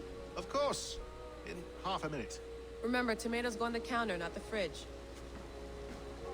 Anyway, let's read some emails while I'm talking. Let's have a look. So yeah, all sorts of files and stuff and weird. Yeah, the pollen people are saying they find like 150 years of stuff up at Lansau Meadows, which was a site discovered in the 1960s that is clearly Norse, like indisputably Norse, dates to the 11th century. But yeah, they're saying it might have been used in some form up until like the mid 12th century, which is not impossible. There is an annal entry from 1123 in the Icelandic Annals that says that the Bishop of Greenland went on a voyage to Vinland. It just says Bishop Eirikur, I think, sails to Vinland. 4 years later, it mentions a different Bishop of Greenland.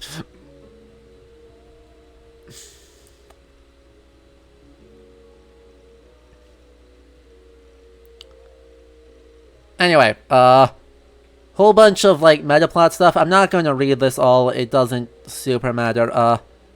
Let's actually just focus on. There's one thing. Let's look at the staff of Hermes Trismegistus. Yeah, land the Isu Singularity Age, circa 75,100 BC. So Hermes Trismegistus is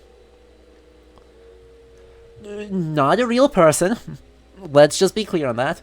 But is said to be the founder of alchemy, with the most famous inscription from his being a probably forgery from the early Islamic period, carved into emerald with a very short poem in it that supposedly reveals the secrets of alchemy and doing stuff. It's weird.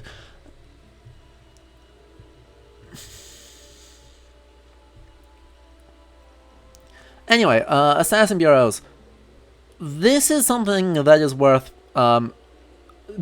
keeping in mind. There's one in Leicestershire, London, Winchester, York, Essex, Gloucestershire. Wait, why are they weird? They are blending they're blending modern and early English spellings here, because obviously Leicestershire is fine, Gloucestershire is fine, but Winchester is our 11th century spelling. Essex instead of just Essex is the early English spelling. So I don't know what they're doing instead of calling it just, Winchester and Essex. And then there's about 10 of these, which are a problem. They're a problem. And then, yeah, by the way, Stonehenge is an Isu site.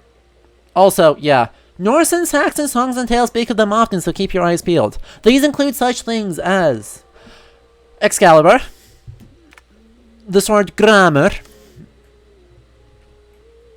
and other such, and I think also the giant sword that Beowulf uses, the Eotenas made sword. And then also, by the way, it is commonly understood that the origin of the Knights Templar dates back to 1119 CE. This is correct. This is like when it happened. Like, the Knights Templar have a known first Grandmaster, and it happens. Okay. But what makes free use of the term Templar in the 11th century and in circa 978 endorse it? No. Stop it. Please. Why are you doing this? Why are you doing this? Mjolnir is in the game. I don't know if Gungnir is, but Mjolnir is, and it's definitely Isu. On record, Thorvaldsson. Oh look, carving of a map that purported to mark the location of Thor's hammer. Ta-da!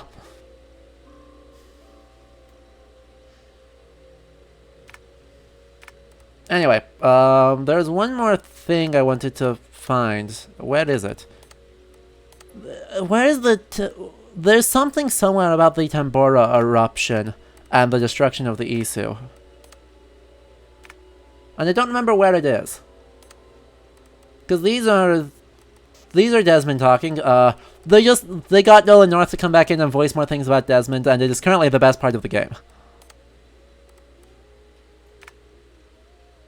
Oh yeah, sorry. Yes, Toba, not Tambora, my super giant, yes, I messed up my T eruptions. Toba eruption, which is a historical eruption that nearly wiped out Homo sapiens. Oops. It occurred about 75,000 years ago and is one of the most important eruptions of the Paleolithic, and is used a lot in early hominid archaeology to help date sites, because it leaves a very thick layer of ash across the African Rift Valley that is a really easy strata to find. I think it's currently about 12 meters underground, and is used a lot in helping to identify the dating of sites. Also has recent work with historical climatologists actually dealing...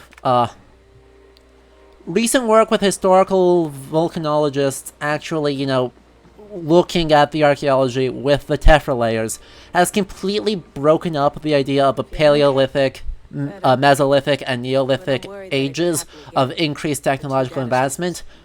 The tephra archaeology just does not support that reading.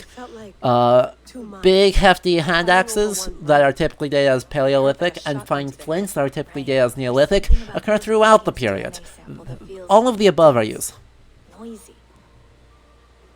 Could it be the staff? So, Somehow? How do you mean? it is a super duper cool eruption. Not the biggest one in human history by any metric, but ends up having an outsized importance for volcanologists on the scale of the kind of double eruptions that occur in the 6th century, and the Tambora eruption in 1816 in terms of human consequence and people's interest. We could sit down, or we could not do that. Let's hop back in. I think that's enough modern day.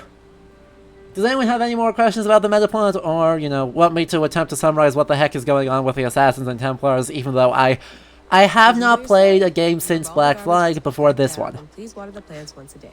Yeah, I won't remember that. So... oops. But by the way, at the end of Odyssey, Layla frickin' murdered someone. Just gonna throw that out there.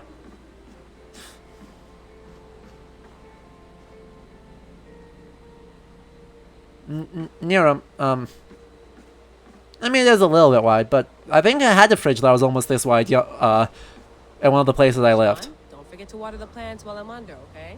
I'll add it to the calendar and tattoo it on my leg. Anyway, let's hop back in. The Animus has gotten way more portable since Assassin's Creed 1. Which, by the way, everyone remember, there is full Let's Play of Assassin's Creed 1 on my YouTube channel, which there's a link to in the About section.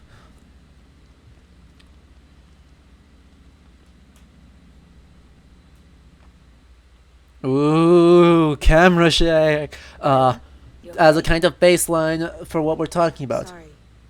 Can you play the message again? There's not a whole lot of relationship between the history in that game to this one so far. Okay. I don't mean to be cryptic. It's just... No, Cossack, they mean something else. To a Norse grave in North America. So those bones out there are the only lead we have. Our only chance at fixing this planet before it's too late.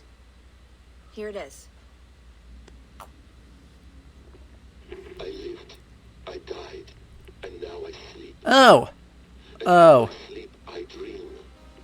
And in my dreams, I see an end to the doom that will grip the earth once again. Find the wolf-kissed. Find the mad one. Find me. Oh no. Oh no. Yes, Rebecca's hair is behaving weirdly. He's clipping into her model. Don't worry about it. Games are hard. Hair is extremely annoying to make. Nothing else? Nothing I can find. Okay, I'm ready. Here we go. Well, let's get going. Back into the 9th century. We did a little bit of archaeology, talked a little bit about our warrior grave, which was not terrible. It was just very hastily made and had no animal sacrifices, and that made me sad. But now, we're in England. And for some reason, this game was like, oh yeah, we're gonna be Vikings. Some of the greatest explorers, travelers, everything we have ever that Europe has ever seen. They made it from Miklegarder through North Africa, raided Italy, Morocco, Spain, made it to the Caspian Sea, found Iceland, found Greenland, made it to North America. You know where we were going to set this game with all of this history we could do? England. Not Wales. Not Cornwall. Not Ireland. Not Scotland. England. Just England. There will be eyes watching us from the trees, with bows drawn and traps set. We must be wary. It's... Dig in your oars! All standing! Have you spotted something? Not yet. But let us go ahead to clear the path of any dangers. Then follow our lead when the sun brushes the horizon. Uh-huh. May Thor bless you all. So, yeah. I do not know what to make of that decision. Sigurd, do the sons of Ragnar know that we're coming? No, they're not. They will not scoff at our visit. Of the 4 kings, Sure, they won't ever, Sigurd. Ragnar have settled only one. This is true. In this time period, only Northumbria has been subjugated. Mercia is... East Anglia has actually is not doing well. According to Ari Frode, who did not quite date her right. That rune is called a root, Doug. The cross upon which their god was sacrificed. It sits atop a monastery, a place of worship. So, by the way, we're getting the complete explanation as to what Christianity is. So they're using the root, they're translating it as root, which is actually the early English word. But we do not worship the wolf that kills him. That is the difference. Whatever strangeness we see in these Saxons. But yes, the Dream of the Rood is a 10th century early Old English poem.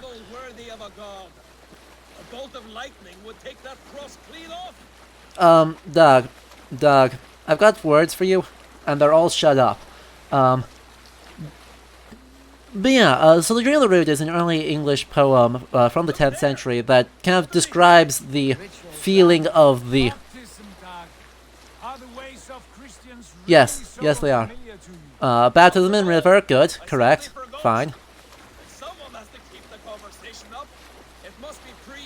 Fine. No, Doug. No, we're not allowed to kill civilians. Is there much in the way of treasure there? Always! They shape precious metals and cut jewels to their gods. There will be No, look at these children. Later, Dag. There will be time enough for raiding once we So much stuff going on. So many words, so much description. Anyway, it's a good poem. Long story short, Dream of the Rood is a good poem. Describes a prophetic vision of the cross itself kind of bleeding and crying out and speaking. It's pretty cool. Can we cut through it? It's too thick for that. Anyway. There must be a way somewhere in that camp. I will go. I genuinely... I'll be right behind you. No, Dad. You stay here. Should trouble come our way, I want you defending the ship. A good idea. Send out the arrow and keep your sharpest axe at hand. Sure. Something like that. I cannot leave them. The others depend on us. What? What? Okay. Anyway. Something else that amused me of the comparison of hammer to cross is that in the 10th century, it should be pretty unsurprising to learn that, lo and behold, oh, he didn't die. No, he did. Problem solving.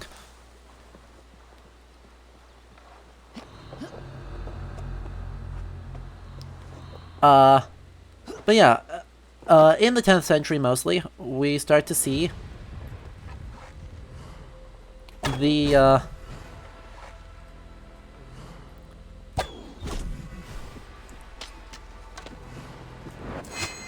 good enough.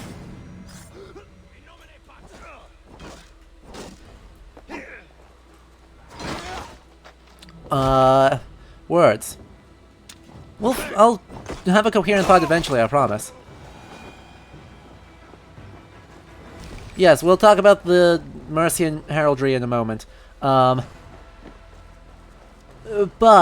the idea that, you know, the cross is a good symbol and a bolt of lightning would just blow the cross clean off, references kind of two different things. The first is a sort of rivalry between Thor and Christ that gets established in the saga corpus, mostly as a sort of, well, amalgamation of all of the Norse paganism or Norse pre-Christian religions kind of get mushed into Thor as being this guy who appears and it has power, but is very a demonic figure and is very interested in doing harm.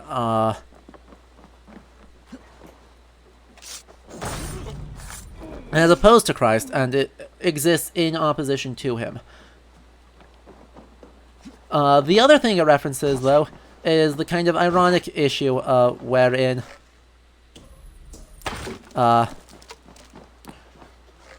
in the 10th century, the same thing would be Mjolnir pendants.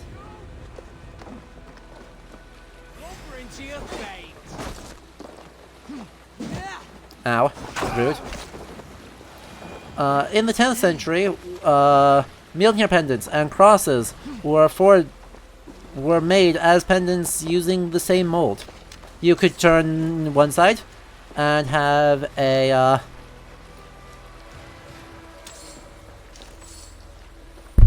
what words? You use one side and forge a Mjolnir pendant. You could turn it over and make a cross. Multi-purpose smithing.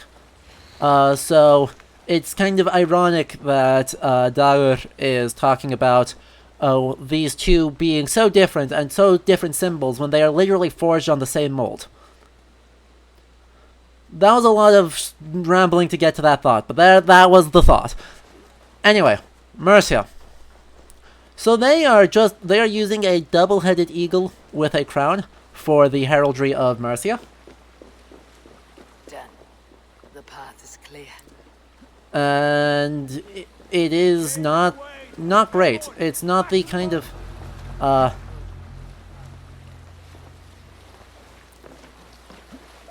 well,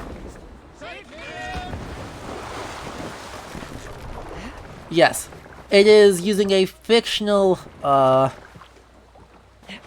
setup, fictional attributed coat of arms for a double-headed eagle. Double-headed eagles are very common in medieval European heraldry. They just aren't Mercian. I think you are right. Yeah, AC very helpfully points out that Mercia's attributed coat of arms is blue with a yellow saltire, not red with a double-headed eagle. It's completely unrelated. And so, yeah, I'm more thinking like, you know, Charlemagne has a double-headed eagle in his heraldry.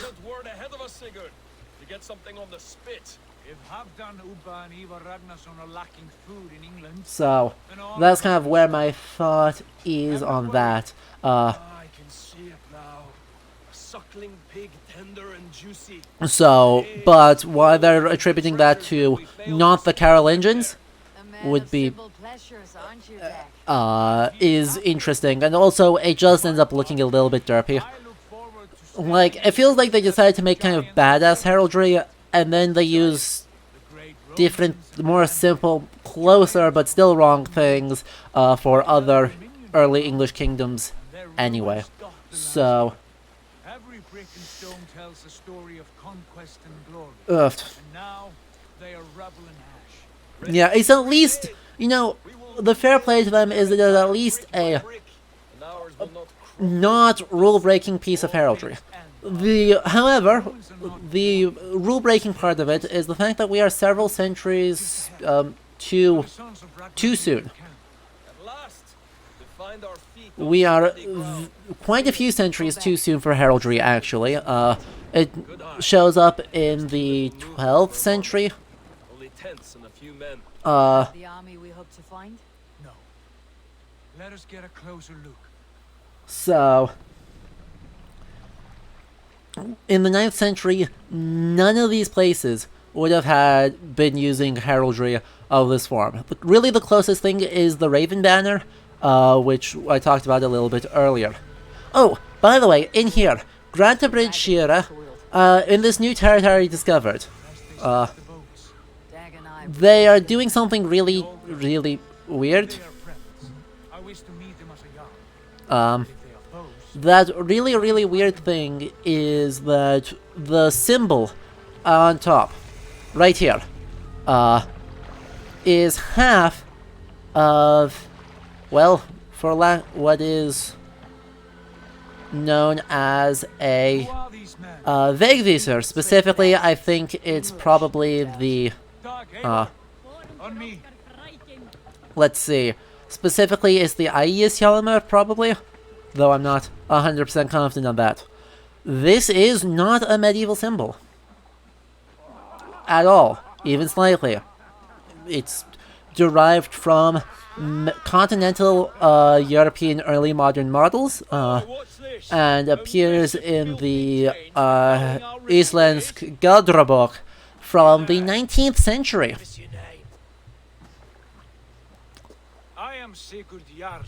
So it is really, really, really commonly associated with the Viking Age, and very, very commonly associated with Seidr or Galdr magic. That is a very post-medieval thing. It's not at all part of this job. So here we go. Anyway, let's use on Otger.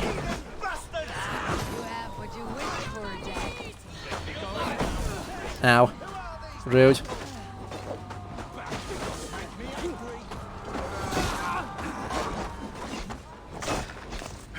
So we're, by the way, this guy's just using a baseball bat. Shout out to... But we are using what is called an Otger.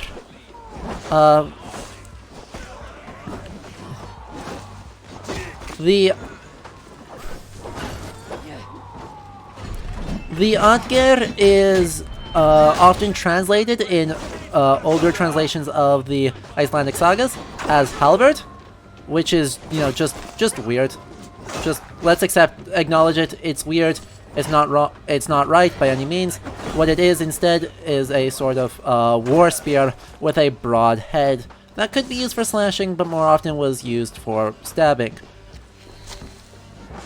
Oh well, one of our guys actually got wrecked by these guys. How sad. Absolutely tragic. Hey, wait, we're using a spike club despite having a blade on you? He actually had a sword. Yeah, he's got a knife on him, and he is intentionally using a baseball bat. Oh, hang on. Gotta finish stuffing a dude first. Then we'll help you get up. My thanks, Eivor.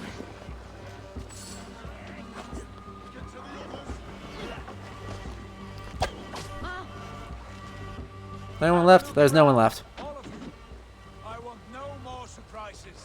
Right.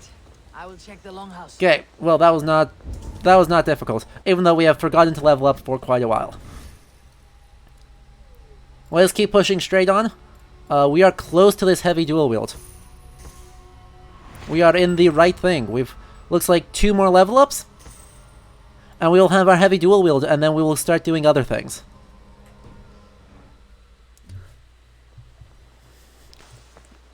So yeah, these guys are our generic brigand faction. Nothing to see here. Did he just... All good. He just kicked that guy's leg into this other guy. Dude. Anyway, as you can see, they are using spectacle helms, which are starting to kind of fall out of favor in this time, but, you know, still is totally fine and legitimate. But they have totally undyed clothing. Have apparently just wrapped cord around their helmets for no obviously discernible reason. And yeah, otherwise, like, these guys aren't too egregious. They're not great, but they're not too egregious. What's more egregious are the slingers more than these guys. But we'll see if we can find any of them somewhere. None of them. They all look pretty much the same right now, don't they? No one too egregious, but there are bandits. They fight dirty. They're kind of rude.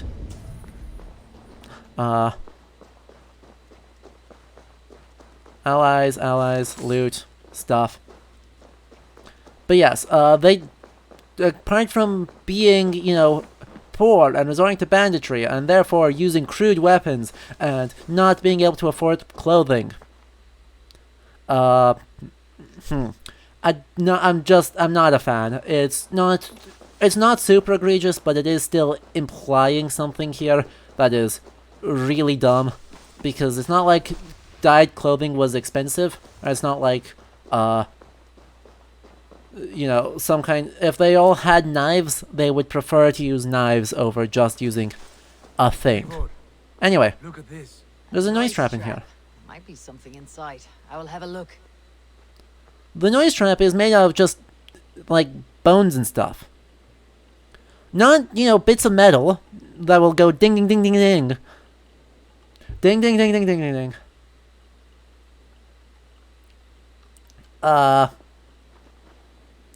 They're just using bones. I'm really not sure, and they're using human bones at that. I think that's the really egregious part. If it was animal bones, I'd be like, yeah, okay, whatever. I'm not going to be offended by it. But they have a human skull in the center of that, so that kind of implies that these are all human bones.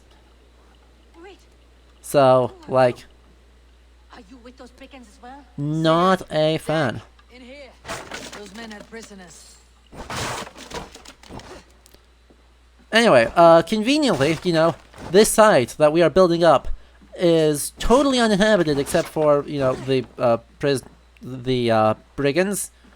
Like, they were already doing it bad, so we're totally fine killing them. But, you know, the Sons of Ragnar conveniently set up this huge military camp and built it up and then just totally abandoned it. And so we're fine. It's not a big deal. It's fine. You there! Untie us! Let us walk and we will not hurt you! Quite bold in those bindings. I like your spirit. We are very agreeable people, I promise. Exactly. Kill us. Peace, friend. We have no need or wish to hurt you. What are your names? So,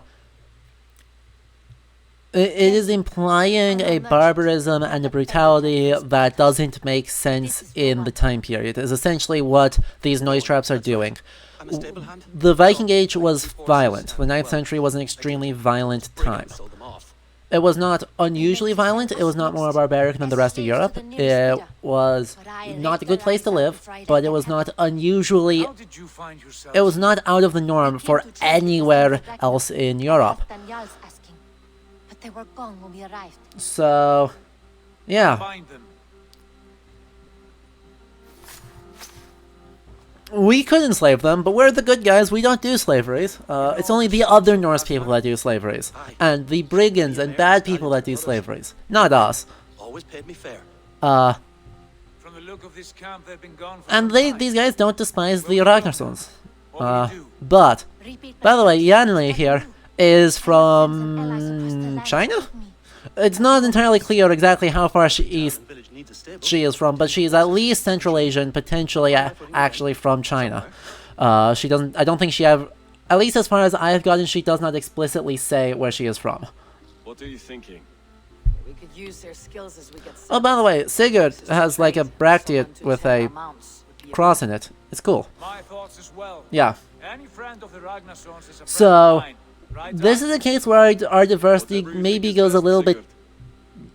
I hesitate to say too far. Oh. Interesting. Okay. Son of Styrbjörn. This is Eivor and Dag.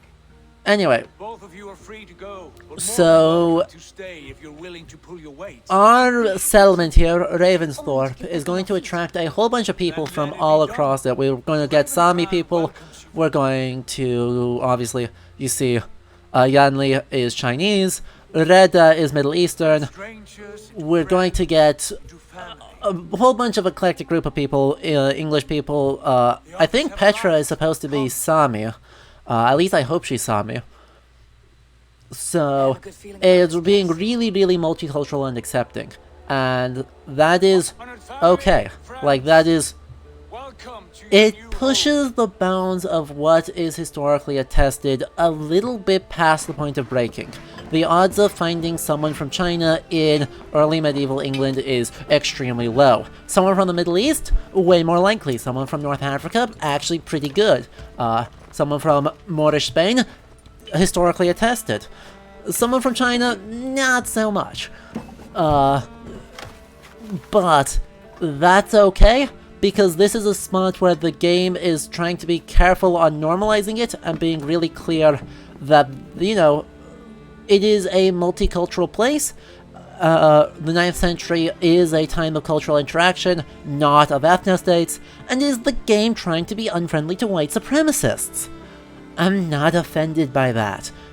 As a historian who does reception, I'm honestly not super offended by the idea that the game taking steps to show diversity in a way that is understandable to modern audiences as a stand-in for the more historically attested diversity of beliefs in the historical time period. The map did vanish, yes. Eivor, Sigurd. No, Nero, but that's... And it's 4 kingdoms. I am not... East Anglia, A sword is not a person, and swords have can travel along trade routes. There are trade routes from China through the Abbasid Caliphate to England in the 9th century, so even by the 12th century those have only strengthened, and so that... What will we call this place? I might have an idea. Raventhorpe, the village of ravens. Indeed. Okay.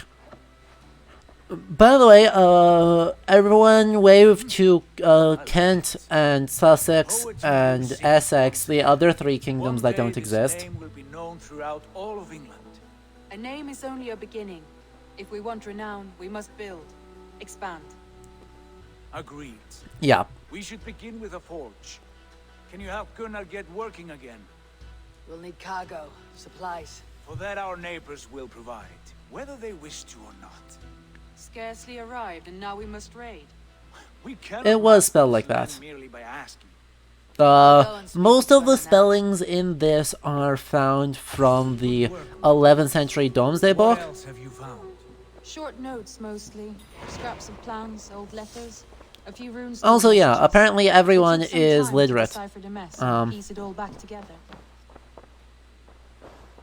Like, pretty much everyone is literate, but, again, piles of scrolls. Next to piles of swords. Hey, why don't we use one of those swords? I like that sword. That sword looks like it's a museum piece. I mean, it's copy-pasted 5 times, but we take those. 6 times, sorry. But we take those. That looks like it's actually like a restored museum piece of a sword. Why can't we use that? I want to use that.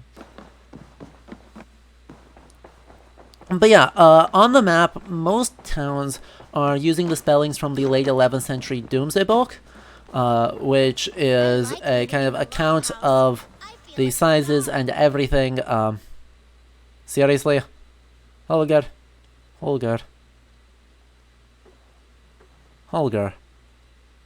Jesus. There are no one-handed swords that Eivor can use in this game.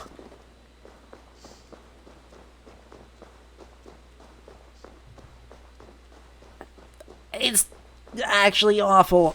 I hate it. Not a bad place, Eivor. Not at all. Yeah, there are no one-handed swords that you can use in this game. I am rushing heavy two-handing so that we can use a sword and a shield at the same time. I don't know. We have one-handed swords, we just saw them. No, Raptorus, that doesn't work, because every time we kill a random guy, the Every time we kill a random, just like soldier using a sword and a square shield, we grab his sword and we run him through with it. So we can clearly touch one-handed swords for about 3 seconds at a time. Can I help you with But yeah, we cannot... Sigurd wants your forge up and running as soon as possible. For that, we need supplies and riches. Ah, you mean to go Viking then? That is the one I am working on, K1000. That is, I am rushing heavy, the heavy dual wield, so that way we can one-hand our two-handed weapons, so that our changer gears lets, the changer gear incentive, lets us actually switch things without taking away my one person's weapon if I want to use a spear, or something, or anything. Hey wait, isn't that Varin's axe? Isn't that my father's axe that you just threw? Though you do remind me, I found a map among the bandits' rubbish, marked up with the locations of Saxon monk huts. Okay, so this part I don't despise. The idea that people in early England or early Ireland would be attacking monasteries and sacking them, and it is not just Norse people who are doing it. That's totally fine. I don't hate that by any metric. Because it happened. Literally everyone always complains about getting attacked. Alcuin of York needs to write things telling people to stop. Just knock it off. Stop raiding places. Stop sacking monasteries, you bad people. To English kings. So that's totally fine. Not a big deal. We can roll with that. Yeah, where we have that? A bunch of towns and things and legendary things here. Look at that, there's a legendary beast. And a... Oh no, that's a barrow. I don't know what's on that barrow, I don't know that I want to know what's on that barrow. Anyway, I'm taking a look at here. We'll talk about kind of each place as we're going a little bit more, but I just want to like talk about here Jorvik and then Jorvikshire, and taking a look at some of the signs we've got here and the river systems. And also, if we zoom out here, you might notice Cornwall doesn't exist, Wales doesn't exist, Scotland doesn't exist. It's just the land extends indefinitely. It's sad. They could have at least finished the bleeding map even if they won't let us go there. Lindisfarne is in the game. Lindisfarne should be about...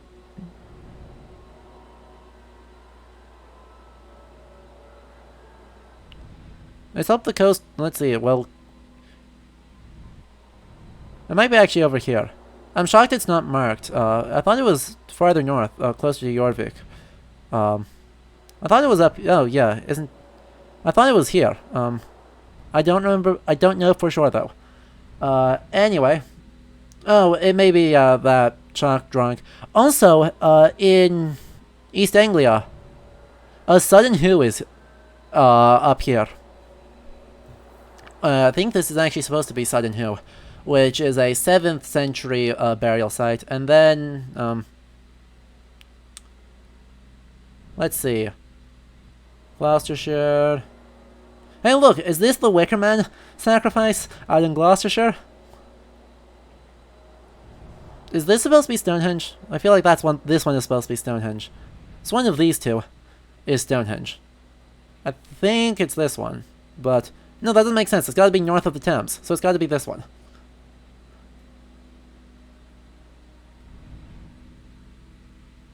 Yeah, Sudden Who. Yeah, Sudden Who you don't get the helmet from. Like, the one thing people know from Sudden Who, which I'll pull it up right now. I'll pull it up again when we do East Anglia.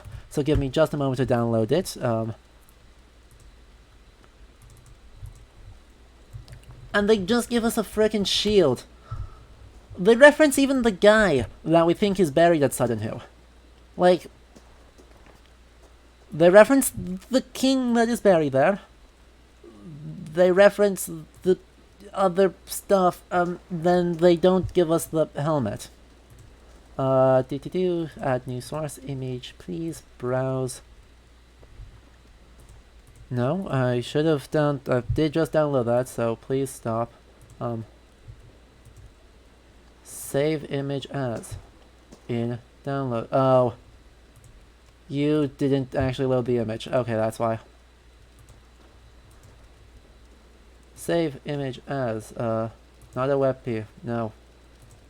Girl. Let's try a different one then, since that is being frustrating. Save image as JPEG. There we go. Let's try that again. Sudden Who. Now. Apologies for the just standing there as I'm trying to sort it out. There it should be. That helmet.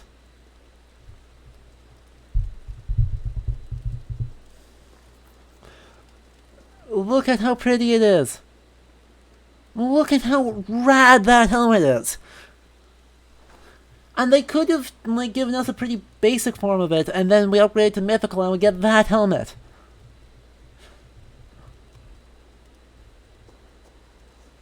It's even got a mustache guard. It's got eyebrows, it's got a mustache, its nose is an animal. It's got silver everywhere. That helmet's freaking awesome, and it's not in this game.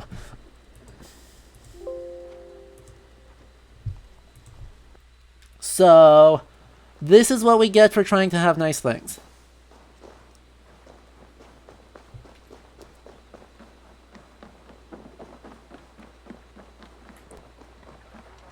For some reason, we just instead have a partially excavated Sudden Who thing. Yes, I know how to raid a monastery, thank you. For the good of our clan, it is time we go a Viking. Today we raid. Yes, okay. Moved. Okay. Can you stop? I do like that there are like 7 quadrillion herons in the rivers of England. Also, there's a whole lot of fish in here. We're going to spend some time, probably next week, depending on how long Ledicester Shira takes. Because next week's going to be Ledicester Shira, and that's when we'll talk pretty much exclusively about Ragnar and about the Ragnar sons. But if we have time, we'll spend some time fishing and about the cultural importance of eels in the Middle Ages. Truly the most important of animals.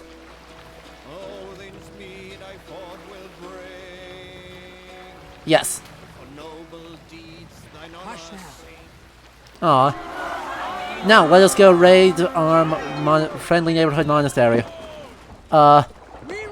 This game has got actually a lot of flack for the idea that, you know, you get desynchronized for killing,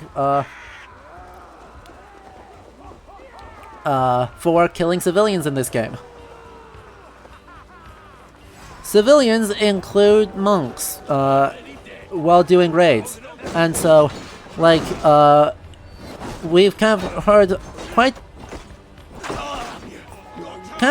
often, actually, of kind of Brett Devereaux's post on the presence or absence of kind of the colonial implications of mechanics in this game. I'm not 100% sure I agree with him on every conclusion. For instance, you're able to get materials from both raw materials from alliances as well as raiding monasteries, and supplies are freaking everywhere. You have so many of them.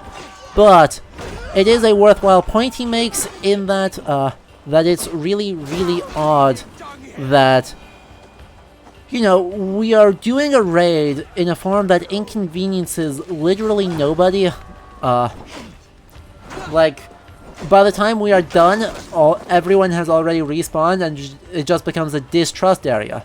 They, like, don't remember that we just are thrashing, just committed significant murders here. So, it is very weird. And it's worth thinking about the implications of that. Of having our place that we just kind of ran.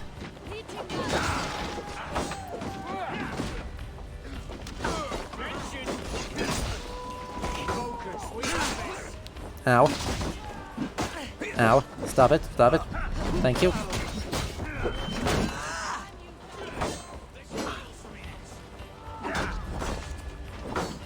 Let's use the other one. Oh, nope. Wasted our thing because it just whiffed. It just straight up whiffed. Unlucky. Okay, Monsieur Yeoman, please.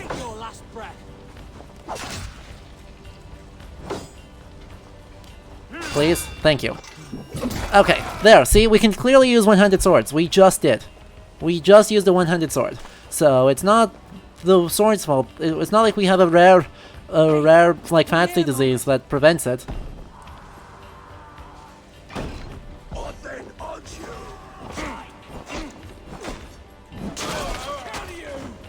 I mean, Niram, it still makes no sense for early England, 9th century England.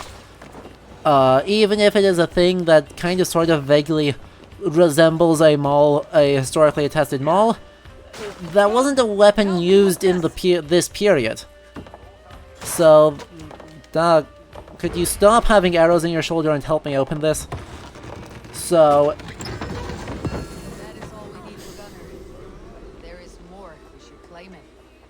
Yes, we will claim more. And yes, the raw materials there are quite literally empty. I think is one of the conclusions or quite literally being left abandoned, is one of the comments that Brett Devereaux made. Like, these huge, huge chests of raw materials just kind of exist. This is, of course, a simplification of whatever other treasures are there, but yeah, like, they're just full of just kind of crap. They're just full of random crap. Instead of an actual, like, historically attested casket, like the Franks casket from around, from the 8th century. Which is, extremely well decorated, with scenes from Germanic kind of communal mythology, such as, oh hey, look. Look at who that is. It's a great helm. I'm sure that's fine. But anyway,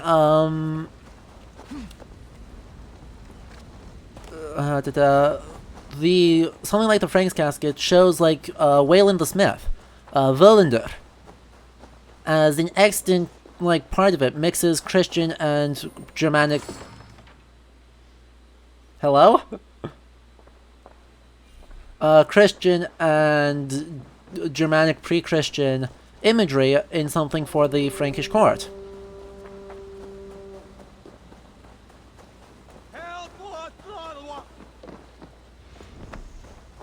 So, but that's fairly small. Like, I've seen it actually in person. It's actually quite small. Where is it? Where's the shiny? Give shiny. What is it doing 20 feet below ground? You have to, like, spend effort, like, figuring out where there are stairs down, aren't I? Grr. Boo. Hiss. I could also not, but... I know the door is barred, but... Why would I care about the door? Oh. Hey, look at that! I found the stairs going down.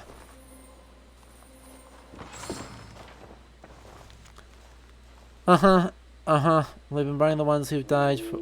Oh! Apparently a plague came through here. So...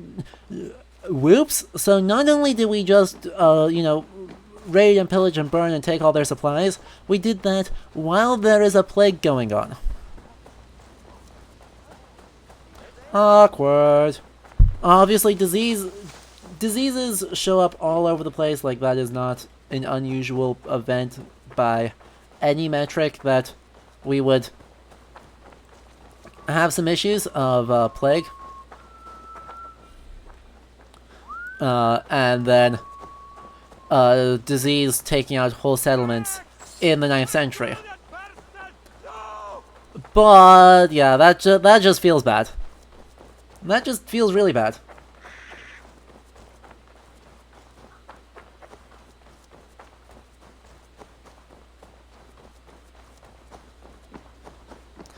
Yes. Yes, you can, AC. It is extremely busted.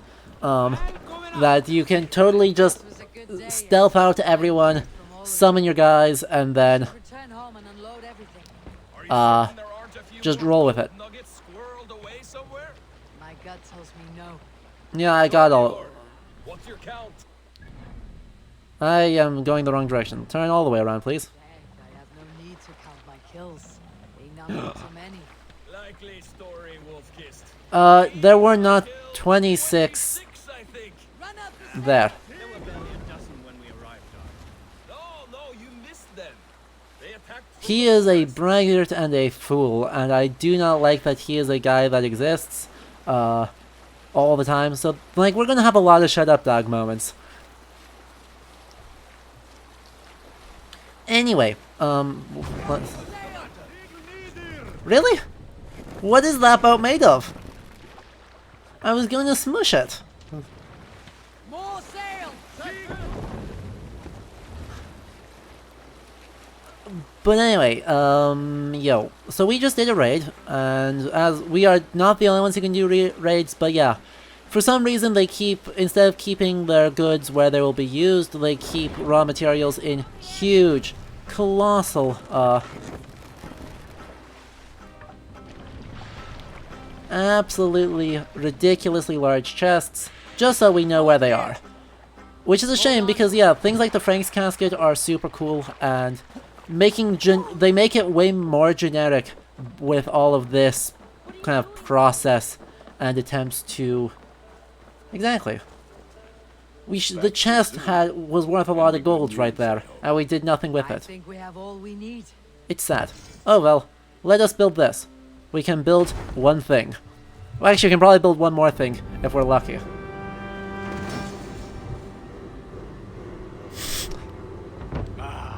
This is wonderful labor. A forge bigger and harder than my Good. So we old have now forge built up back one in part of our settlement, and this is one of the main things we do here. We just are building up our settlement all the time. I will, Gunnar. Have no doubt. All the time. We need to use raw materials, but we can only get raw materials from monasteries.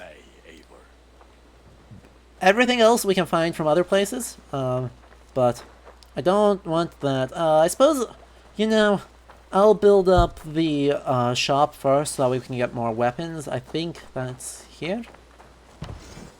Trading post. Good. And then we'll build the upgrade settlement in not too long. Or, sorry, the tattoo shop in not too long so that we can change our tattoos. We're not actually able to do that yet. But we'll do that as soon as we can. Okay, there you are. Aww. By the way, apparently we can read every language because... Yeah.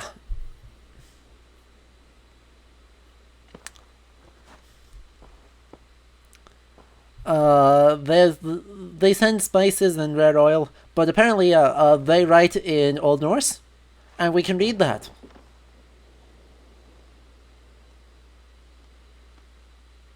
I don't know how, but we can read every language. But we can't read Ogham. We can read well, we can kind of read Ogham.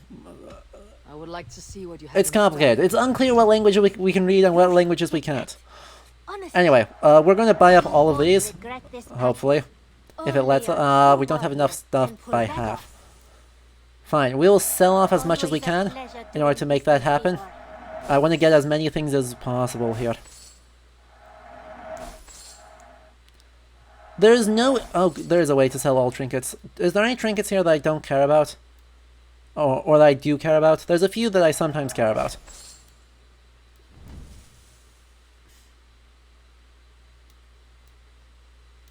Needler or Death Speaker, or Hundtooth.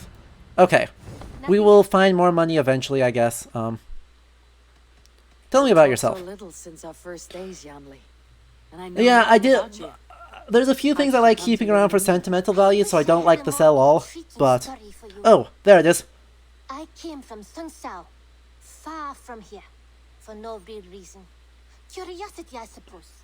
It is not That would be a difficult journey, especially for a young woman. Ooh, it does, however, use the sea road instead of the overland trade routes. The sea trading routes in the Indian Ocean are massively important in this time period in the Abbasid Caliphate, and they do go all the way to China, often in stages, with big important trading posts in Java and the Malay region. Well, you are doing so it is really, and Varanite is worth 30 silver. Don't be a stranger. Bro, I despise that. They have no idea how to balance their silver production in this. I'll be honest, they have absolutely no clue what is a worthwhile price for anything. Okay, so that's in Sichuan. Amazing. So we have someone in Sichuan province. We have, yeah,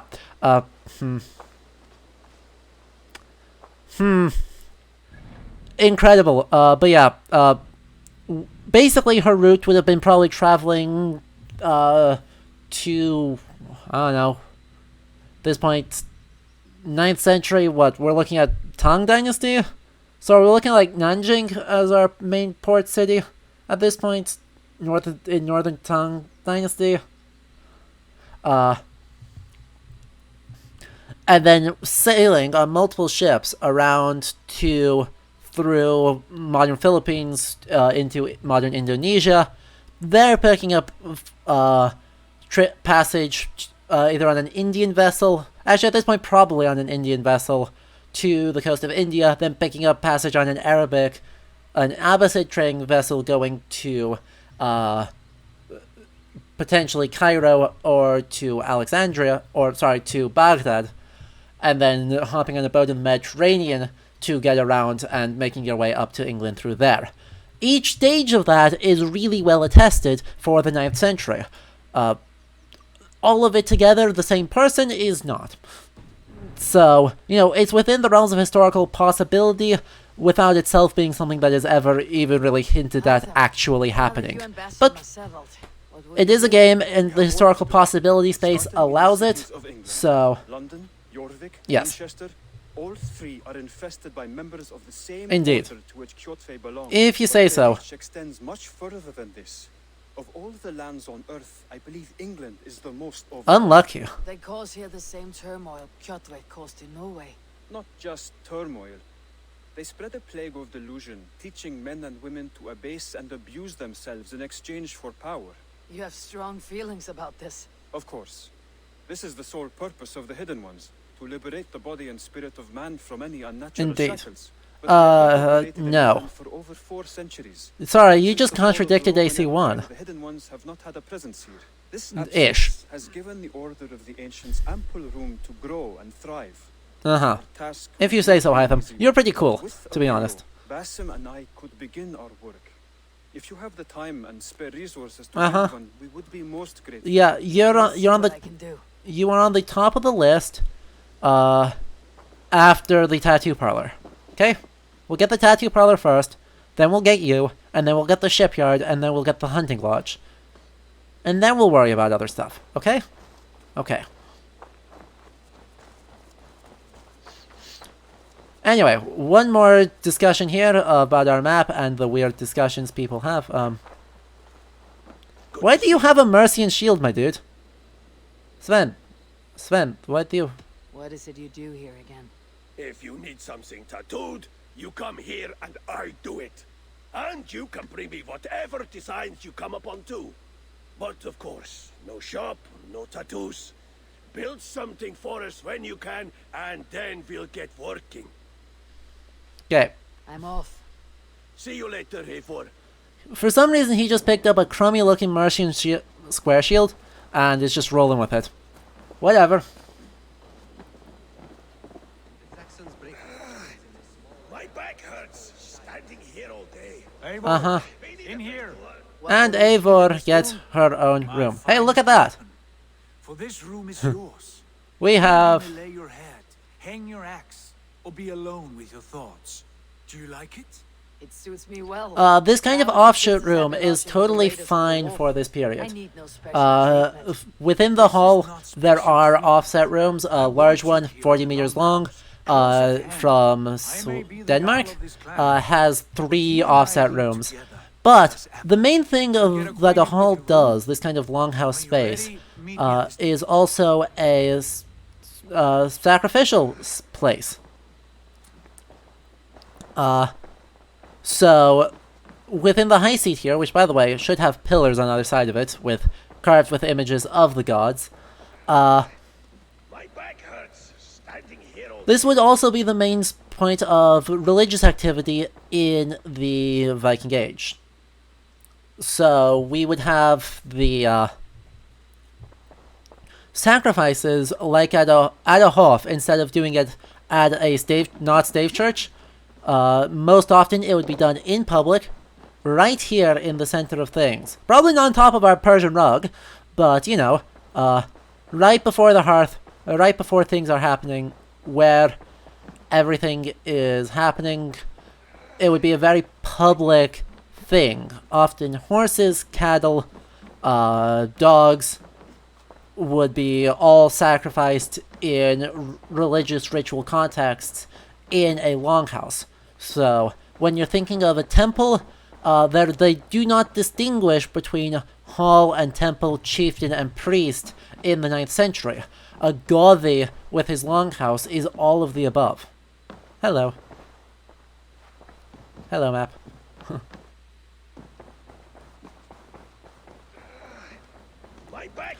They would be separated by partitions. It would be unlikely, but not impossible, that there are actual doors.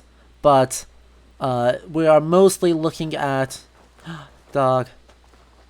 Hello, dog. We are mostly looking at partitions that can be moved or set up as needed. A lot of things inside a hall are going to be mobile because it is a multi-purpose space. And so we need to do multi-purpose things. Oh, everything was inside of my room. I don't know why I left my room to go run around and pet the dog. Oh well. We will not sacrifice the dog. Animal sacrifice is inhumane. Even if it was historically tested, it is inhumane. We will not sacrifice our doggo.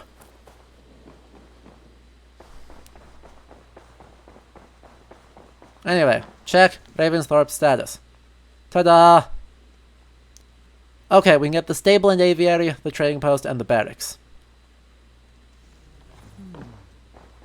And a letterbox. This looks much more like the Frank's casket. Something that size is far more looking at what a casket does and looks like and is. Ta-da! Also, yeah, remember, everyone is literate. Anyway. Bed better than many I have slept in, and a good place to recover. Not much, but it is mine. Yeah, you have like 7 shields. Also, could we put on that armor, please? It's not historically accurate, but it's less it's less inaccurate than a lot of the other stuff. Also, yeah, swords. A pile of them. A literal pile of single-handed swords. And instead, our only option for swords is to be using this. To be using this frickin' thing.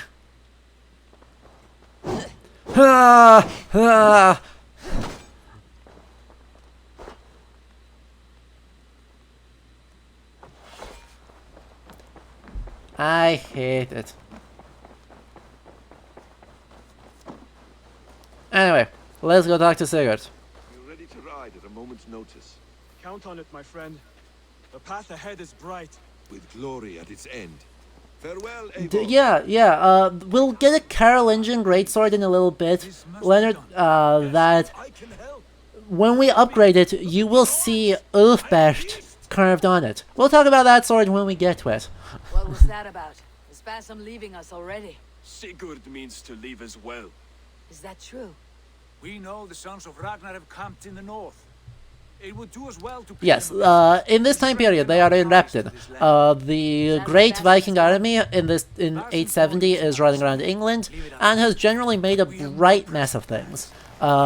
Saint Edmund of East Anglia is dead. Osbert and Alla of Northumbria are dead. Halfdanr has divided the lands of Northumbria and replaced part of the local elite with Norse. Apart from growing the settlement, we must seek out alliances as well. And Gwythrop and his army has just landed recently and is starting to probe out Wessex. For I am a fitter companion on long roads. So, Vinold, the Carolingian longsword, which is a great sword that we are going to get soon, question mark, it's somewhere in Grantabrishire, Yes, is, I will keep our raiders sharp. the Carolingian greatsword is an upsized museum piece. It is a single-handed sword that they ballooned in size to make it a two-handed sword, and it looks freaking ridiculous. So, yes. Also, you may have noticed, Niram, but yeah, that is definitely dated to early 15th century. It's also called a doppelhander, so it is literally a double-handed sword, i.e., it's German. It is a German greatsword from the time period where German greatswords exist. Oh yeah, we have another helmet. Hello, helmet. Eivor, my stable is a bit spared just now, but if you can build me something better, I promise you the finest of beasts. A bustling stable would be a great Leonard, you're right. What I can do. You're right, they didn't call it a Zweihander, and therefore they have done a good. Yay. I hate it. Anyway, let's talk to Randvi here and then we'll call it a day. As Sigurd has so ordered, it falls to us to expand our presence in England. He wants to forge alliances, ironclad, with every Norse, Dane, and Saxon here. Right. We are the outsiders here. Making friends will help. Where do we start? My Okay. scouts come and go daily with interesting news and tidings. Indeed. and I'm beginning Don't know to get what my people bearings is doing in that, fractured but land. okay. As I learn more, I can give you insight into each territory before you commit to a journey there. Of course. Once you have gained an ally in a territory, return home and speak to me. We'll decide your next move then. I understand. So where do we start? You have two options just now. Join Sigurd in Leicestershire to the north and meet with the Oh, sons of that's Valhalla, cringe pronunciation. or head That's south super to cringe Grantabrightshire pronunciation. to meet an army of Danes Both of led by these one are Valhalla actually, Soma. okay, I both of those were found pretty our young cringe. friend Hytham has been conferring with his own contacts in the cities. His research Yes they are. They are in fact just Lewis Lewis chessmen, throughout which the are cities of England. 15th century? Speak with him and see what he needs. I want to say they're 15th century. Anyway, let's take a look at our alliance map quick.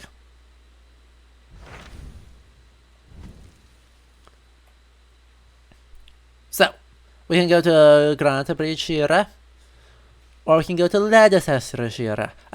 So as we're going to all these places, you can see we have Yorkshire, Nottinghamshire, Lincolnshire, Leicestershire, Shropshire, Gloucestershire, Oxenfordshire. Ooh, that's just wrong. That's also just wrong.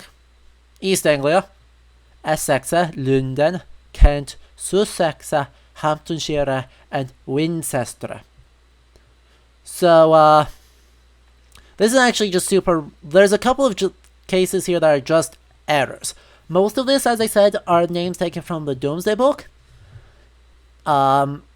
From the just after the Norman Conquest, which is a tally of all of the wealth of all of the farms in England, essentially, with all the places, on kind of what rents are due. It's a super important text.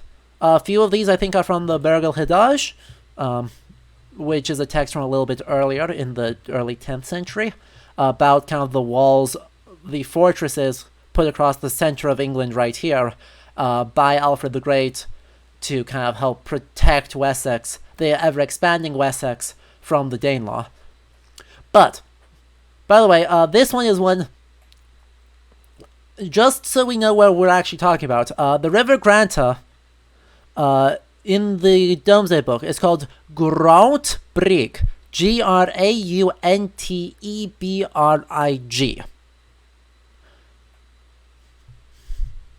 That's it. That's the name of the town. Grauntebrig. Where it flows through, the river became known as the River Cam, not the River Granta, which is what it is elsewhere. So this is Cambridge. Just so we're clear, this is Cambridge. This is Oxford. This is Cambridge. Cool. So we need to go to Leicester or Cambridge. Yeah. I actually like this arc to some extent, but yeah, we're going to do Leicestershire first because I'm sure you all want me to lose my mind over the Ragnarsons. More about Leicestershire. But yeah, it's not pronounced like that. Not even slightly. If they're pronouncing it Shire, that is saying we're post Great Vowel Shift, in which all of the values of English language vowels changed. So the letter I, because that's when it became pronounced I in the 16th century. So we are instead looking at Leicestershire. Every vowel gets pronounced. E, are our main vowels. But yes, and thank you, Mohoimanoi, for the follow. So, we're going to do that next time. There is going to be a lot of talking about Ragnar and about the Ragnarsons. So, if you enjoyed this, do consider following me here on Twitch, joining my Discord server, following me on Twitter, and subscribing to my YouTube channel, where the VOD will be uploaded. Links to all of that are in the About section of the stream. Just click over to there and click on them all. Also, if you enjoyed this, do consider subscribing here on Twitch, because all the money from that helps support the channel so much and makes it possible for me to do more games, better research, and kind of streamline the process, keep upgrading gear, making this as good of an experience for everyone as possible. In the meantime, I've been Adam. This is Ludo History, and on Wednesday we'll be talking more about Norse mythology with Jotun. Oh, weekly sanity check to close us off here. Sanity is still doing okay, but we are starting to feel it, because oh boy, look at our swords. We need to continue rushing. We actually don't quite get it this time. We're not quite there, but we need about 10 more experience before we shall be inflicted with that. And then we'll start picking up other stuff, like assassinations and things. The sanity took Sandy took the worst hit when we were using that flail. If you guys inflicted it upon me, I will listen, but my god, that flail is a mess. Anyway, I'll catch you all in the next stream. We'll be playing more Jotun, Valhalla Edition, picking up where we left off last time. I'll get back to that point before Wednesday's stream. I will talk about some of the pretty fun game that is all directly inspired by Norse mythology. More things there. Anyway, I'll catch you all on that stream. Hope to see everyone there. If not, next week with more Assassin's Creed Valhalla. Bye-bye!